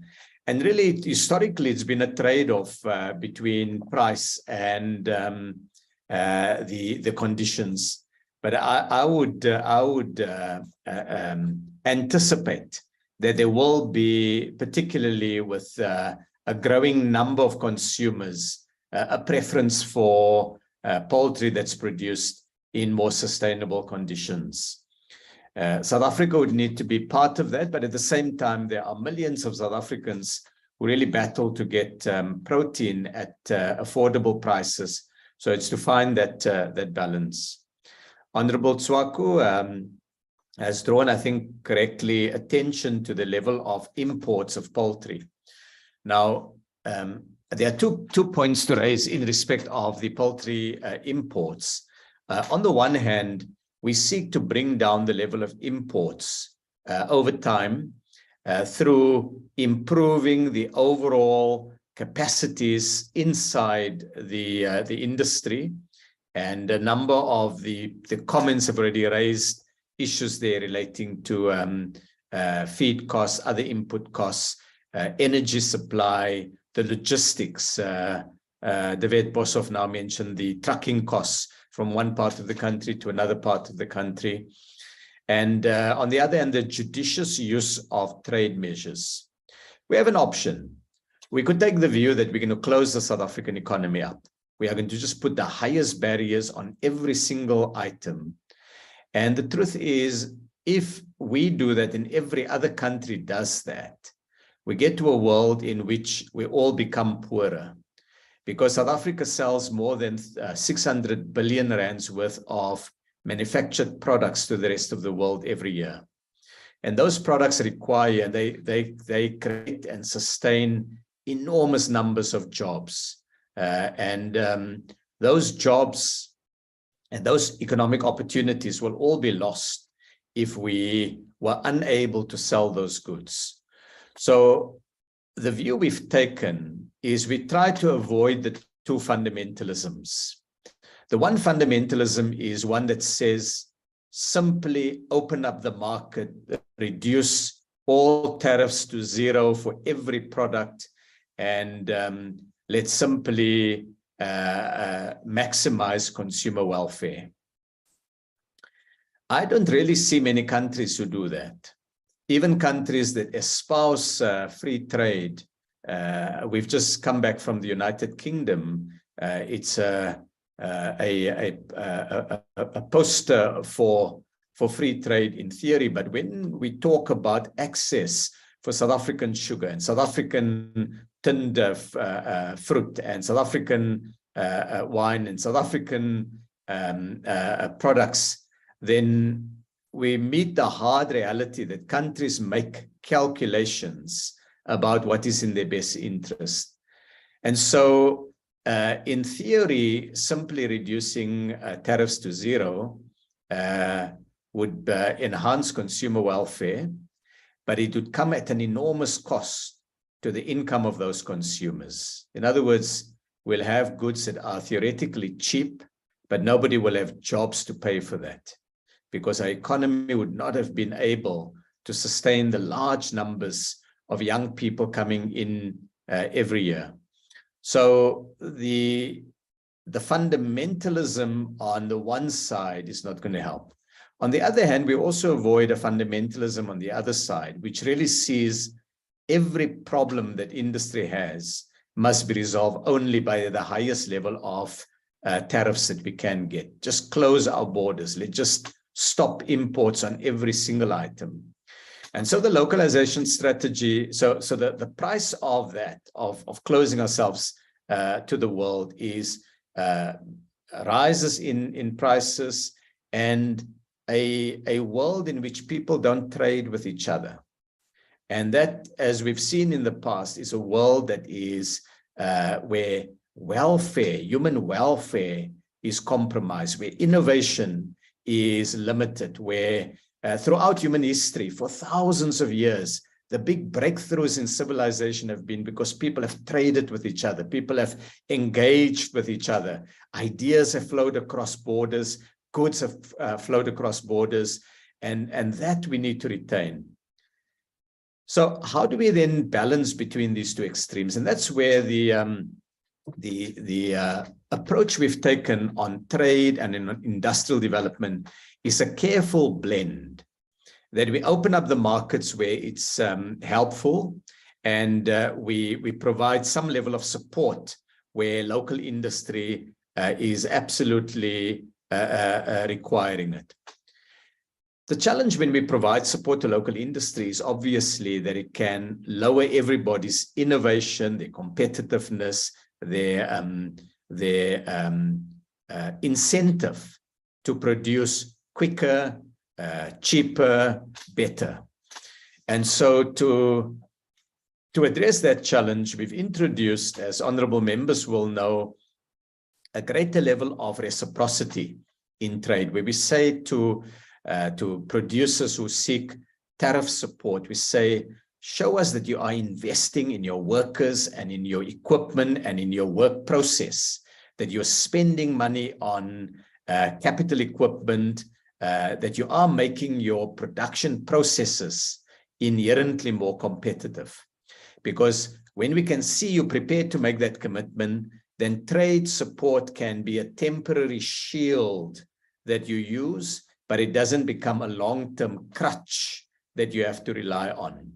We've been the road of massive protection of everything around us under the pre-1994 political dispensation.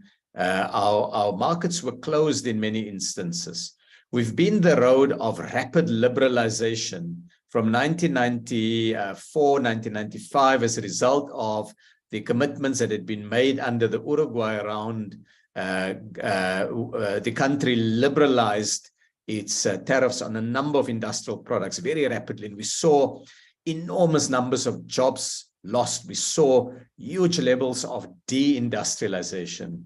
So what we now have is a more careful industrial strategy that seeks to build competitiveness, that uses trade where it is warranted, where the evidence suggests it's going to be on aggregate helpful.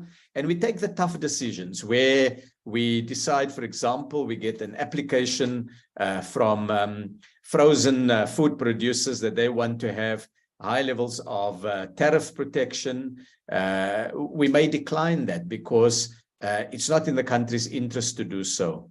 Where we get an application to increase tariffs, say in a particular sector, we may support that if it's in the country's interest. So really it is a evidence-based, pragmatic, case-by-case analysis, as opposed to a position that says we are as a matter of principle, opposed to tariff adjustments or increases, or we are as a matter of principle opposed to a reduction in tariffs.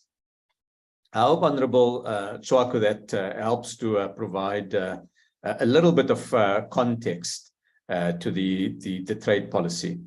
On the length of contracts for producers, that some producers find that the period is limited.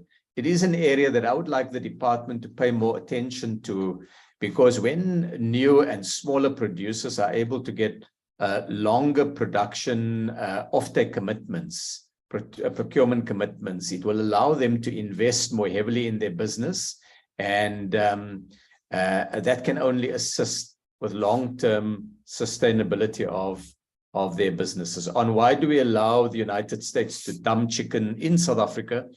South Africa took the view that we did an anti-dumping investigation that included the United States. We put quite significant anti-dumping duties on American chicken. We've provided for a quota that was negotiated, and any product above that quota attracts quite high levels of anti-dumping duties. ITAC has been looking at the expiry of those duties, and they have concluded some of their work in this regard. And so as long as we see dumping, whether it's from the United States or any other country, we will have dumping duties, anti-dumping duties in place. At the same time, we do, where we see that dumping is no longer a feature of a country's trade practices, then we will be swayed by the evidence before us. Honorable Macpherson, I appreciate that we've moved the dialogue forward. You've now acknowledged the correct framing, at least of some of the issues. And policy making, Honorable Macpherson, as I know you will appreciate, is always a careful balancing act, that we try to achieve a number of distinct policy objectives. Sometimes these policy objectives are in tension with each other. And we've got to be able to find a way of navigating this. In the case of South Africa, it's unquestionably true that our critical policy goal is to create more jobs and provide more economic opportunities for young people, entrepreneurship opportunities, and more economic inclusion. So if we take that as the measure, it means that we ought to follow policies that enhances producer welfare, that in other words, support local industry to the maximum. At the same time, we seek to promote consumer welfare. We want to improve the quality of life of South Africans, which means having access to food at affordable prices. If we were to take that as the only goal, then we should maximize consumer welfare, which means the lowest possible prices. So what do we do here? Do we drop our jobs goals? We can't. Do we drop completely our consumer goals? We should not.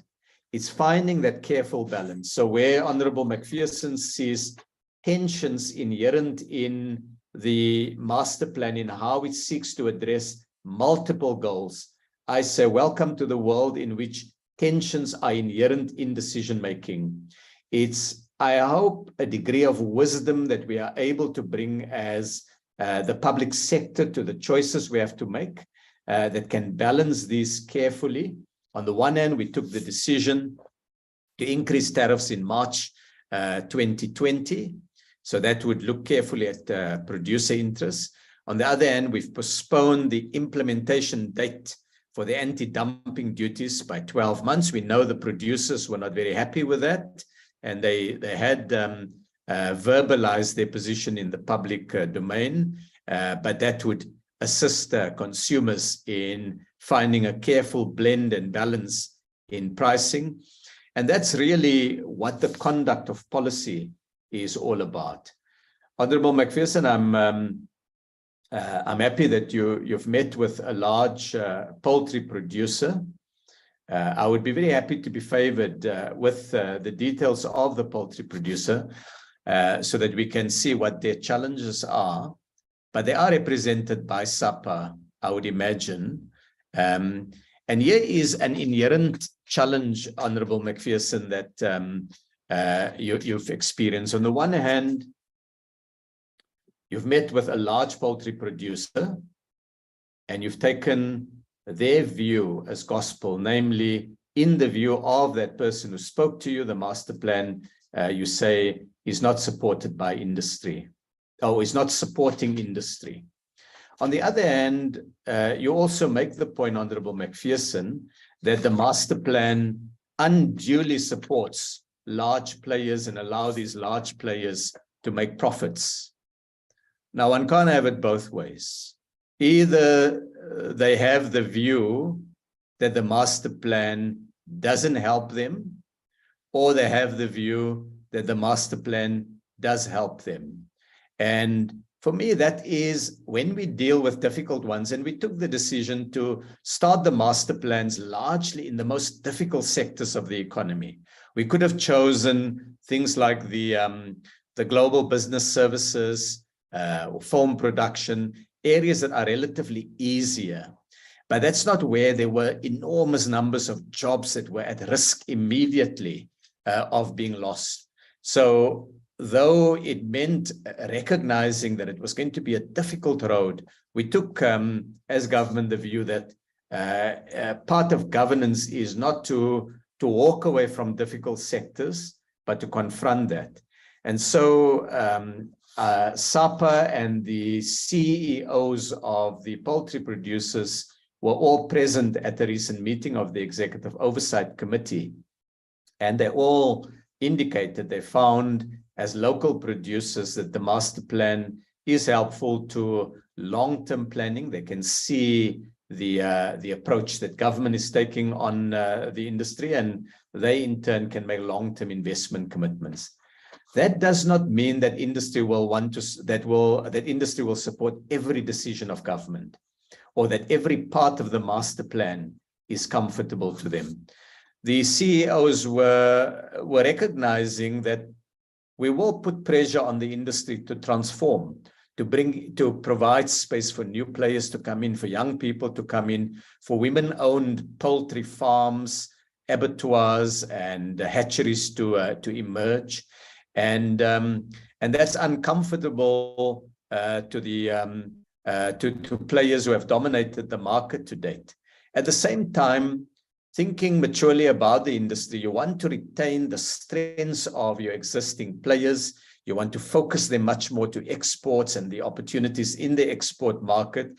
And you want to curb any resort to predatory pricing, to abuse of dominance, or to any unfair conduct in the market. So the competition authorities keep a watchful eye on practices in sectors like these. The Honorable McPherson raises the issue of the access to export markets, and I think this is an area that we need to work a lot more aggressively. The problem that we've had in recent times is avian flu, and the European Union, which has enormous resources for ensuring that they are able to do the inspections in their poultry farms, that they're able to meet all the high standards and so on. They found a massive reduction in their exports to the rest of the world, including to South Africa, because of avian flu in the European Union. And I'm sure Honorable McPherson won't blame the European Department of Trade and Industry or the European Department of Agriculture for not doing their work when they're dealing with avian flu. So similarly, as we emerge from avian flu, our expectation is that there would be a lot more work done. And the industry has indicated that they've completed some work on the residue monitoring that would enable us to put a more compelling case to the European Union for access to their markets. On the issue that Honorable McPherson raises, that there is a storyline that the big players deliberately set out to put forward, that it's a market under siege, and Honorable McPherson says he doesn't think it's a market under siege. He's now become, I think, convinced that South Africa's production side is globally competitive. Well, first, Honorable McPherson, I appreciate the recognition on some of the competitive strengths of local industry. As government, we'd like them to improve that competitiveness even more, and obviously input costs is a key part of that. But some of these input costs are quite difficult to address. I mean, for example, on labor markets, cutting the wages of workers is not an option for South Africa. These are fellow South Africans who are trying to make a decent income to feed their families. So we've got to shift more onto what VOCA has highlighted as partnerships to improve productivity on farms and addressing many of the logistics challenges. There are certain input costs that are outside of our direct control, like fuel prices. But what we can do is by improving some of the infrastructure, we may be able to reduce the reliance on excessive trucking. So just building more local capability near to markets is an important way of doing that.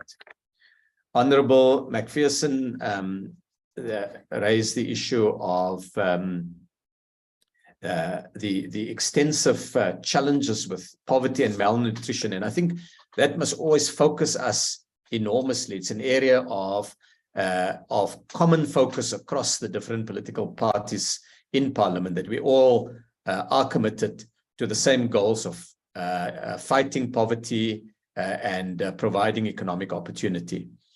But one of the biggest drivers of poverty is unemployment. When people don't have jobs, they don't have the means to be able to buy food.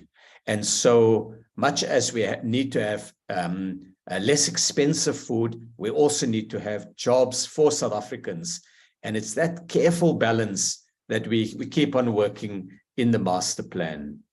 I'm then going to move to the points raised by Honorable Malimache. First, thank you very much, Honorable Malimache, for the support and comments that you've made. You raised the issue around small producers, and it's an area that I think is particularly important, that poultry is a means to bring smaller players into the market. And they face enormous challenges. They can't very often compete with the large players for the economies of scale, for the costs that they can secure in the market because they buy in bulk.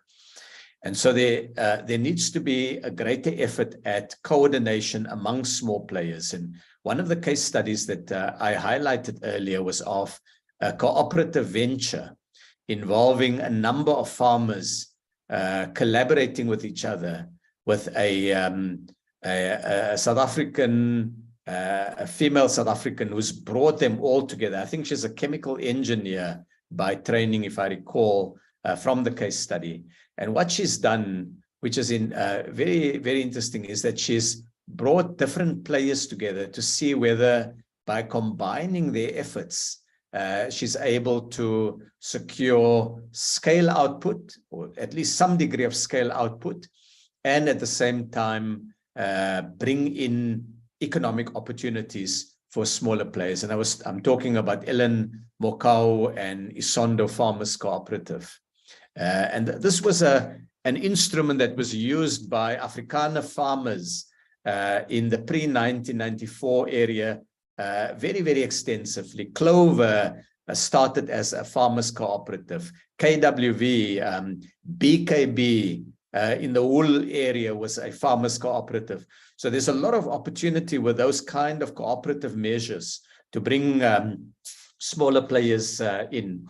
And one of the areas that I've asked the department already pre-COVID to work on, but COVID interrupted that, was to take a road show of DTIC entities into local areas, into district municipalities, and expose all of the services of government to local players. And what we can do is maybe do it in partnership with DALRAD, where we can, for areas where there's a significant farming footprint, in addition to bringing in the DTIC group and the small business group, we can also see how we can bring DALRAD capacity to those road shows. And I hope we can kick off those road shows in the first quarter of next year, the first calendar quarter of next year, because they are bringing government services to local communities. Honorable Malimache has made some very useful comments about target setting for the coming year. And I have challenged the master plan players to look at tighter, better targets in the period ahead. And of course, we're now working on addressing through DALRAD the issues around the avian flu. On the premium meat versus the discounted meat, I want to clarify that that doesn't deal with the quality of the meat. It's really just a different cut of the chicken. And many people prefer actually the cheap, the meat rather, that would be bone-in meats. Not everybody prefers the boneless chicken. So it's not an indication of whether the meat is quality meat. It's really the part of the chicken that consumers prefer. And in some parts of the world, in some markets, people prefer a certain cut of the chicken. But what it does do for us, it provides us with a really good signal of what we may be able to export to wealthier markets. And the more we export and we get scale production, the more we're able to bring down the unit costs, which enable us to provide affordable products also in the domestic market. And as we do that, more consumers will, we hope, switch to poultry as the preferred form of protein in their diets. Honorable Mbuyani raised the issue around transformation in the sector. I have asked the industry to look at a better metric in which we can see visibly, not by number of farmers, but by volume of meat, what percentage of meat is now being produced by smaller players, by women-owned businesses, by businesses in provinces that have historically not had a big exposure to industrialization, by black-owned businesses and so on. It is a bigger project, and I know that Isak and his team will be working on that, and I'm looking forward at the next Executive Oversight Committee to get that information, which will, we build our confidence in it, in other words, it becomes more and more accurate, we may be able to put that out in the public domain. On localization and beneficiation, thanks for the support there, Honorable Mbuyani, for the efforts. You mentioned an important area that I want to highlight, which is mentoring, how to provide support to smaller players who are coming into commercial production for the first time and who have not been through all the cycles where you have high feed prices, low feed prices, high levels of imports, low levels of imports, shifts in consumer tastes and so on. And this is where the gray beards in the industry can play a big role.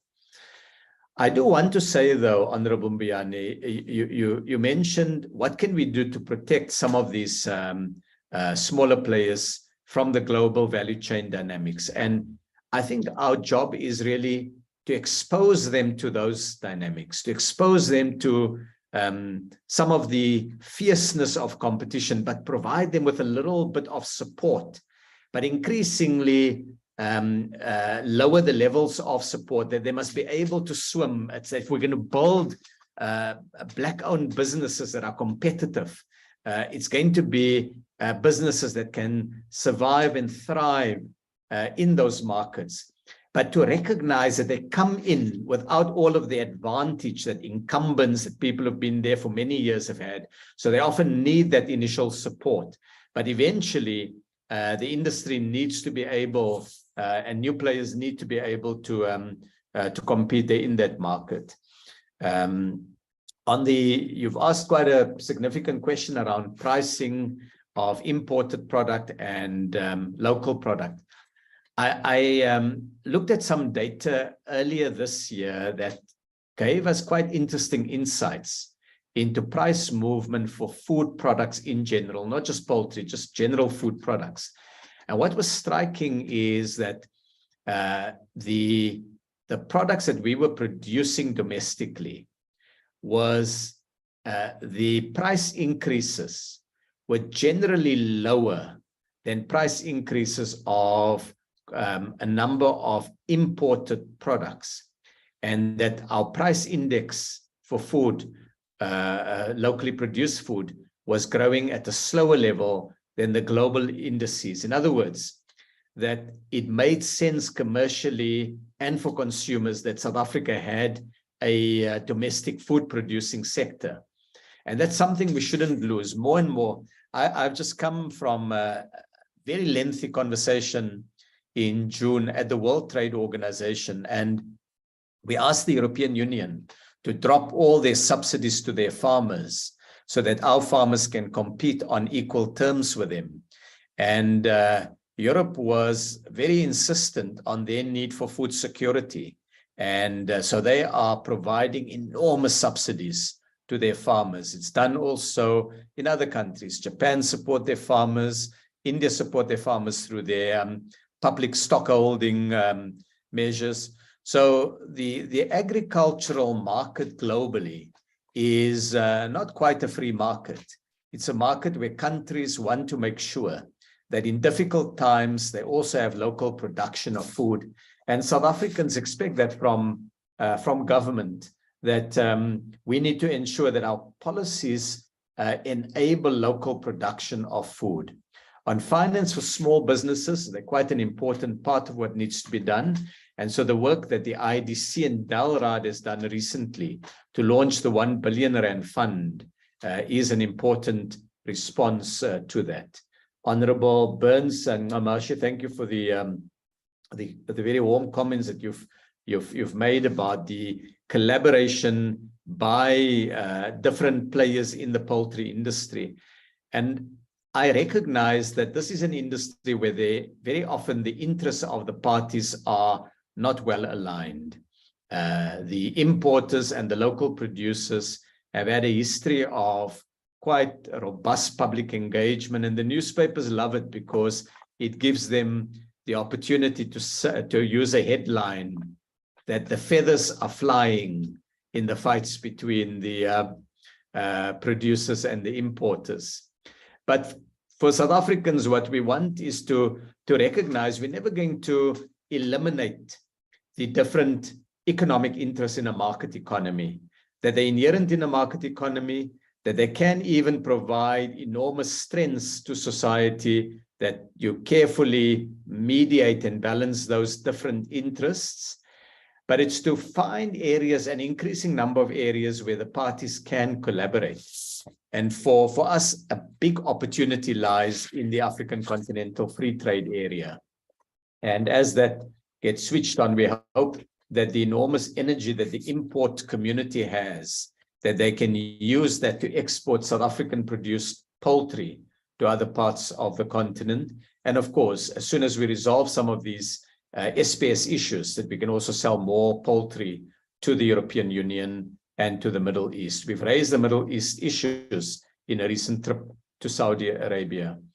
On the question of anti-dumping duties and the delays that we've put in place and the value of socializing those decisions. So where there is an adjudicative decision, and anti-dumping duties are not principally driven by a policy decision by government. They are evidence-based. They have to subject themselves to quite significant and tight rules that the World Trade Organization has put in place. An applicant brings an application, they provide the evidence, any other party can come in through the ITAC process, they can challenge the evidence, they can provide alternative evidence or alternative information that the Commission may not have available. ITAC then finally makes a recommendation to the Ministry. At that point where a decision has to be made, these decisions are lonely decisions, but the law requires that those decisions be made, and we have to apply ourselves to the facts, to the law, and to any additional policy considerations that may be relevant. In our case, a once-in-a-generation challenge with COVID-19 that has severely disrupted food value chains across the world. So those are not matters that we would seek to negotiate with the parties. We've got to be able to make those decisions, but we will take into account the representation of the different players, and ITAC provides the forum where all the parties can make their representations.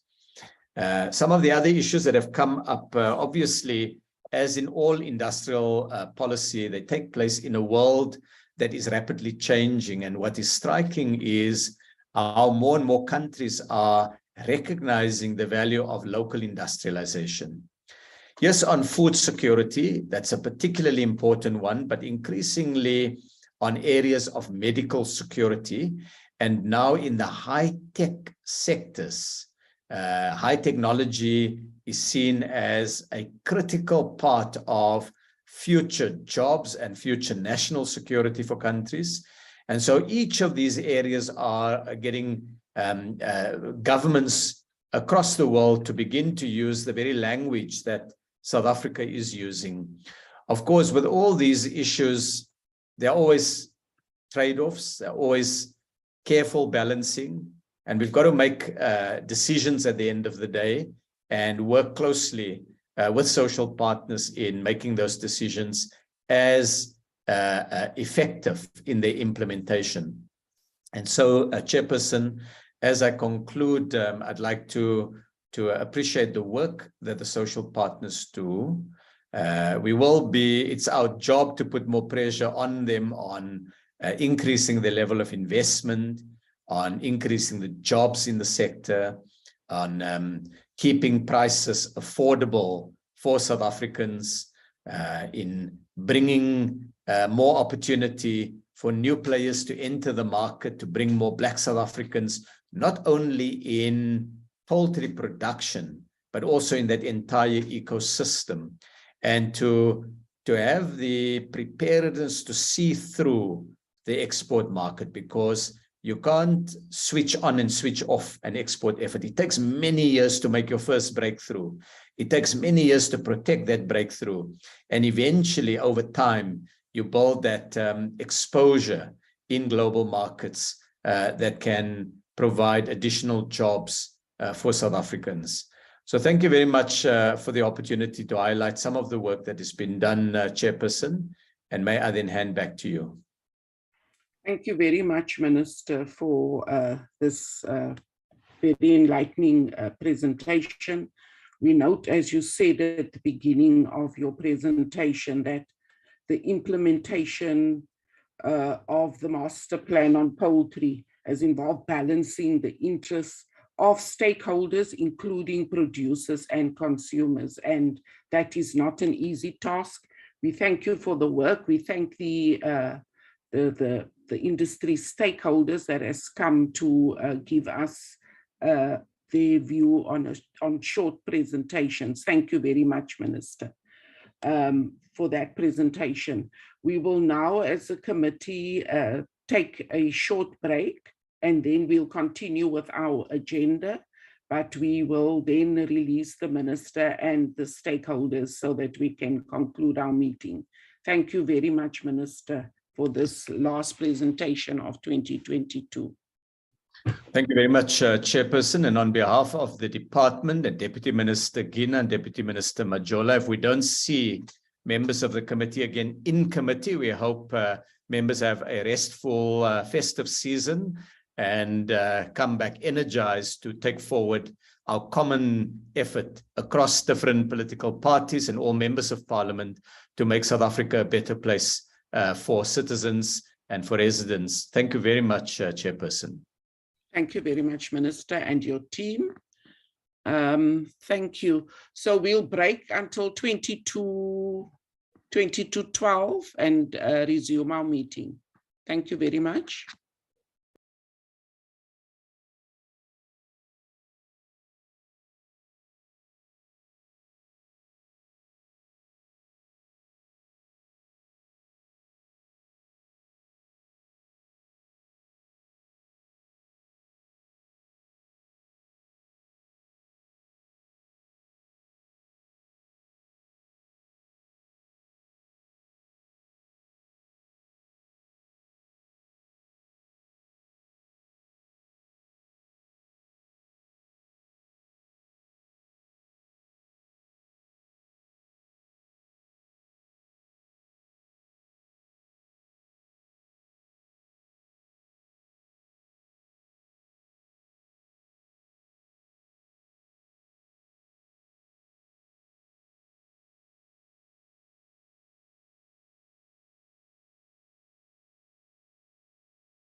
we will continue with the committee business that's still left on the agenda.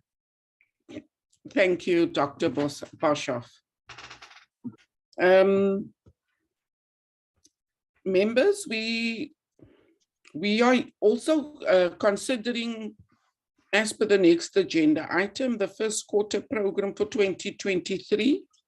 It should be noticed that the program is flexible and subject to change going forward, and that the proposed oversight visit to Limpopo in January and the study tour, I think it's happening at the end of March, is subject, both of those are subject to approval. So if we can ask the committee secretary to take us through the proposed program. Thank you, Chair. Members, as you can see, it just the top three lines is just the leave period, constituency period, and then, as the Chair has mentioned, the proposed oversight visit to Limpopo and the office of the NLC. That will be subject to approval by the Chair of Chairs. Then, Chair, if that is approved, Chair, the first meeting will be on the 31st of January. We'll get the briefing by the Competition Commission and Competition Tribunal on the first and second quarter financial and non-financial performance, followed by the 1st of February, a briefing by the NCR and NCT on the first and second quarter financial and non-financial performance for the current financial year. Then on the 7th of February, we will get a briefing by the Minister of Africa's Trade Negotiations and Trade Relations that was postponed during this quarter. Then State of the Nation addresses on the 9th of February. Then on Tuesday the 14th, we will get a briefing by the IDC and the NEF on the first and second quarter financial and non-financial performance for this current financial year. And followed by, on the following day, the 15th, by the Companies Tribunal and the ECIC on their first quarter and second quarter financial and non-financial performance. And we will consider the first draft report on the oversight visit to Limpopo on the 15th of February, Chair. Then on the 21st of February, we will get briefing by SAPS on an update on its implementation of its turnaround strategy. Then on 22nd of February, we will get a briefing by the NCC on the implementation of recommendations emanating from the timeshare industry investigation. And we will formally consider the report, oversight report. On the 22nd of February, the budget speech, Chair. And then Tuesday, the 28th February, we'll get a briefing by the DTIC on its third quarter financial and non-financial performance for this current financial year. Wednesday, the 1st, we'll get a briefing by the DTIC, ITAC, National Treasury, SARS on the implementation of ITAC's tariff amendment or trade remedy recommendations. On the 7th of March, we will engage with the research institution on the African Continental Free Trade Agreement, which will be followed by industry stakeholders on the same agreement. Then on Tuesday the 14th, Chair, we'll be briefed by DTIC, NCR, and NCT on the implementation of the National Credit Amendment Act and of existing debt review systems and challenges in this regard. And on the 15th of March, we'll be briefed by the NLC on the second and third quarter financial and non-financial performance for the current financial year. Members can see the study tour is proposed for the 20th of March to the 31st, and the constituency period will start the 3rd to the 17th of April. That's the draft program for the committee's consideration, Chair. We are open to answer questions if there is. Thank you very much, members. There's the proposed program for the first quarter 2023. Can I see if there are any inputs? If not, any proposals for the adoption of the program?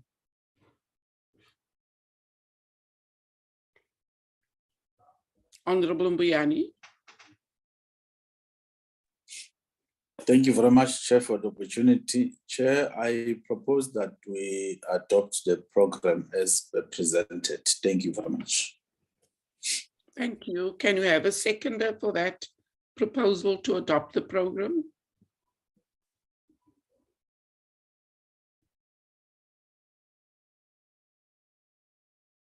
Members, are you still on a tea break? No, you're not.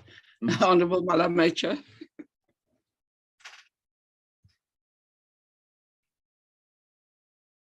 Honorable Malamacha.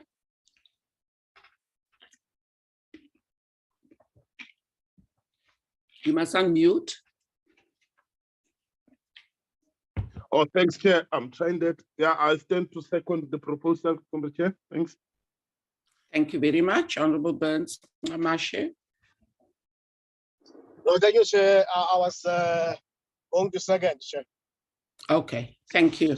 So that means our program, taking note that it's flexible and that certain items on our program are subject to approval, the program for next year is adopted. Can we go to the next agenda item, which is consideration of minutes?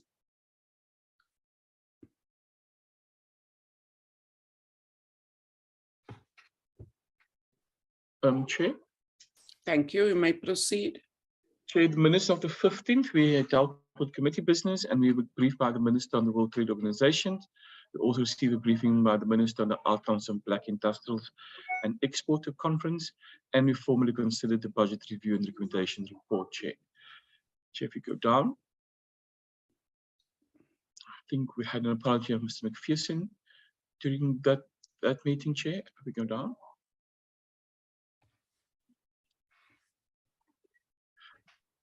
The committee business dealt with the request from the Minister to postpone the briefing on the trade negotiations, and in terms of the rules, the Chair is required to inform the committee of her decision to accede to his request, and that's just basically what the committee business we're dealing with. If we go down. Then we received a briefing by the Minister on the WTO, and the questions were raised by members. In the committee deliberation is captured in 3.2. Then that was followed by a briefing by the Minister on the outcome of the Black Industrials Exporters Conference. The input is captured from members from 4.2 onwards. Then that was followed by the formal consideration, if I'm correct.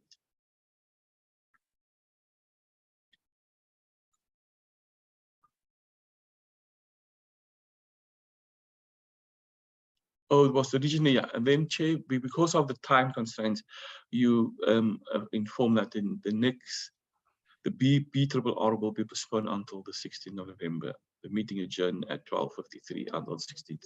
Thanks, Chair. Thank you very much. There's the minutes of the 15th of November. Any corrections? If not, any movers and seconders for the adoption of the minutes of the 15th of November?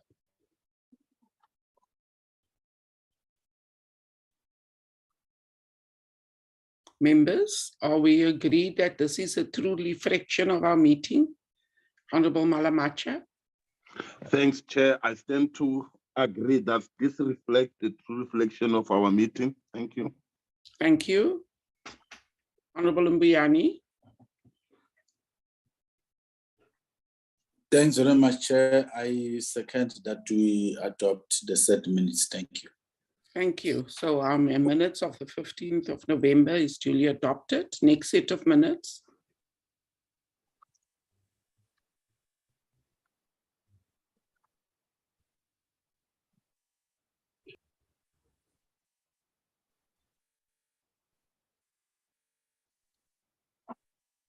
Chair, the next set of minutes was on the 16th of November.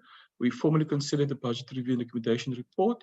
We received a briefing by the NMISA on their annual report, as well as its first quarter performance, and also from SANA's Chair. Let me go down.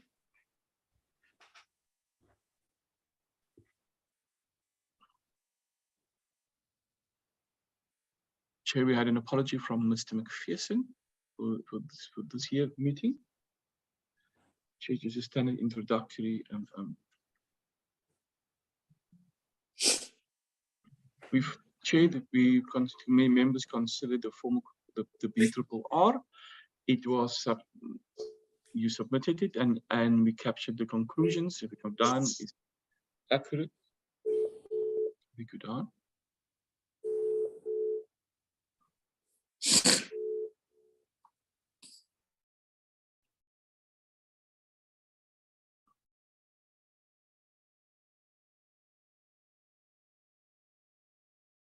We also made some changes to the recommendations, and the report was adopted with the DA and EFF reserving its position on the report.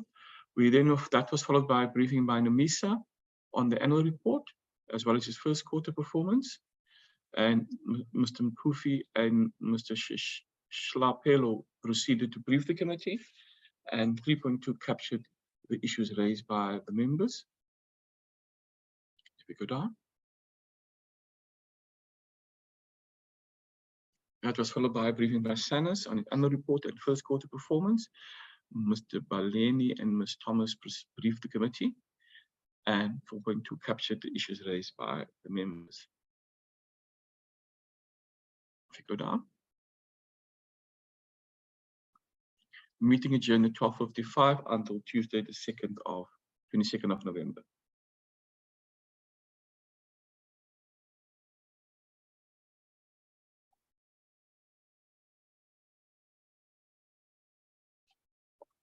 Chair, Mr. Burns, Namashi, raise his hand.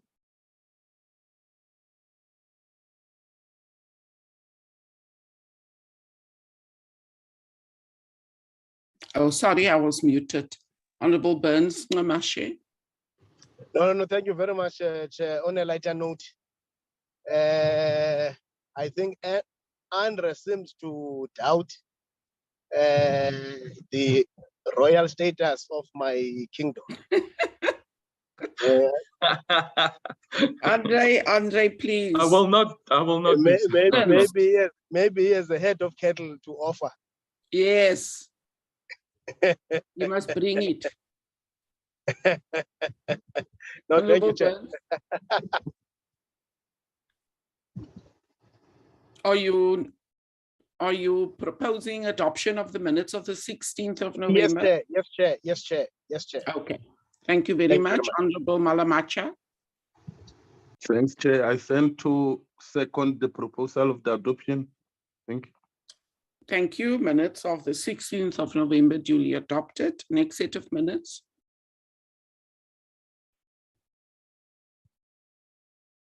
Chair, the next set of minutes is Tuesday, the 22nd of November.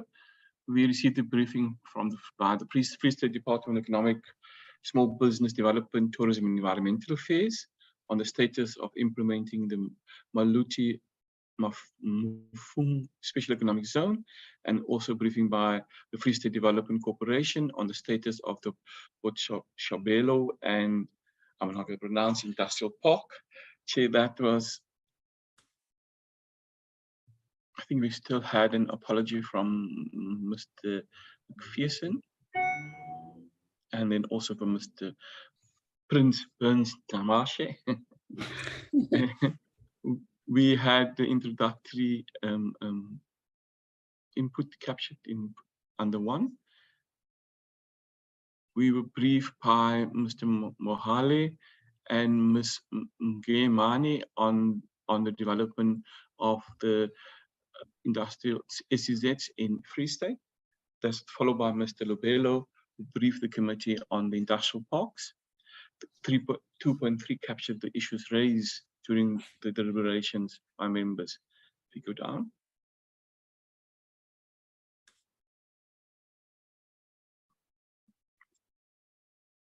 The meeting adjourned at 11:39 until the 23rd of November.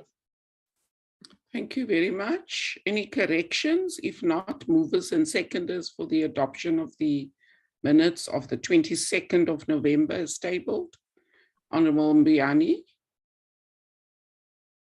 Chair, thank you. I propose that we adopt the minutes as a true reflection of our meeting. Thank you very much. Thank you. Can I have a seconder for that proposal?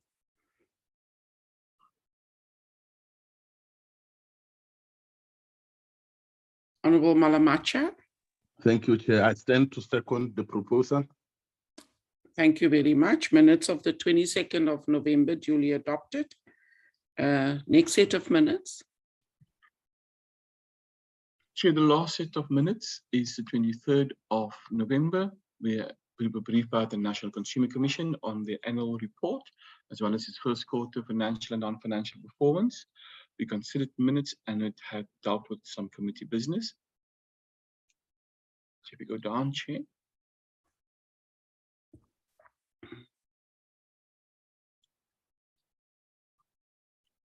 Chair, we had an apology from Mr. Benson Marsha, Chair.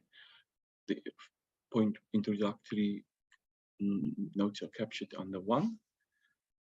Chair, we were briefed by Ms. Mabuza and Ms. Mushidi from the NEC on the annual report and as well as the first quarter financial and non-financial performance. Committee deliberation is captured under 2.2.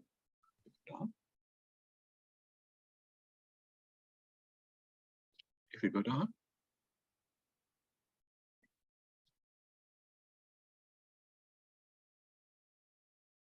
The committee then proceeded to consider minutes, Chair. It was minutes from the 11th October until the 9th of November, correct?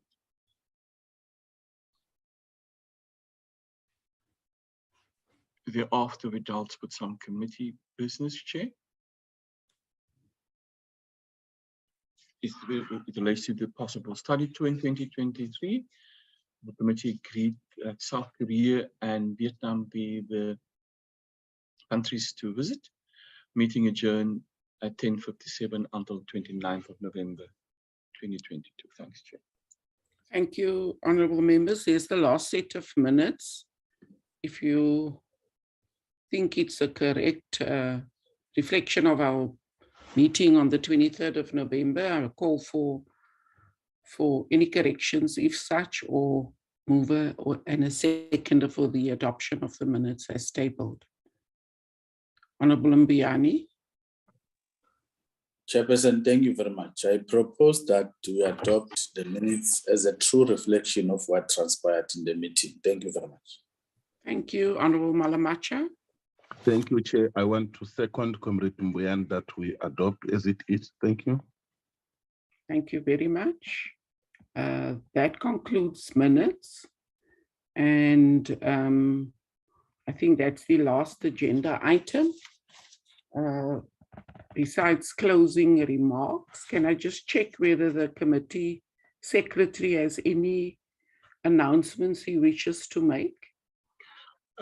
Chair, we will submit a program for approval and we will inform members of the outcome of that. So members will have to know that whether we are proceeding with the oversight report, oversight visit in January. So as soon as we have approval of the program, we will keep members posted on that, Chair. But we will submit. So okay. Conclude. We will submit the program for approval probably next week, Chair, and as well as the application for the oversight as well. Thanks. Okay. Thank you. Honourable Thring. No, thank you, Chair. I heard you saying that we're talking about concluding remarks, and just before you conclude, I was also just wanting to wish all our colleagues and members of the committee officials a blessed Christmas, as this is our last meeting for the year. A blessed Christmas, and looking forward to seeing you in the new year. Thank you, Chair. Thank you very much for those warm wishes. Thank you, Honourable Thring. I also wish to wish you and your loved ones, PC members, well over the coming holiday season. And I thank you for the collegial interactions we've had from our, and also to our excellent portfolio committee unit, and for their hard work over the year. And we hope that we can build on the strengths that we have worked on during this year for the coming year.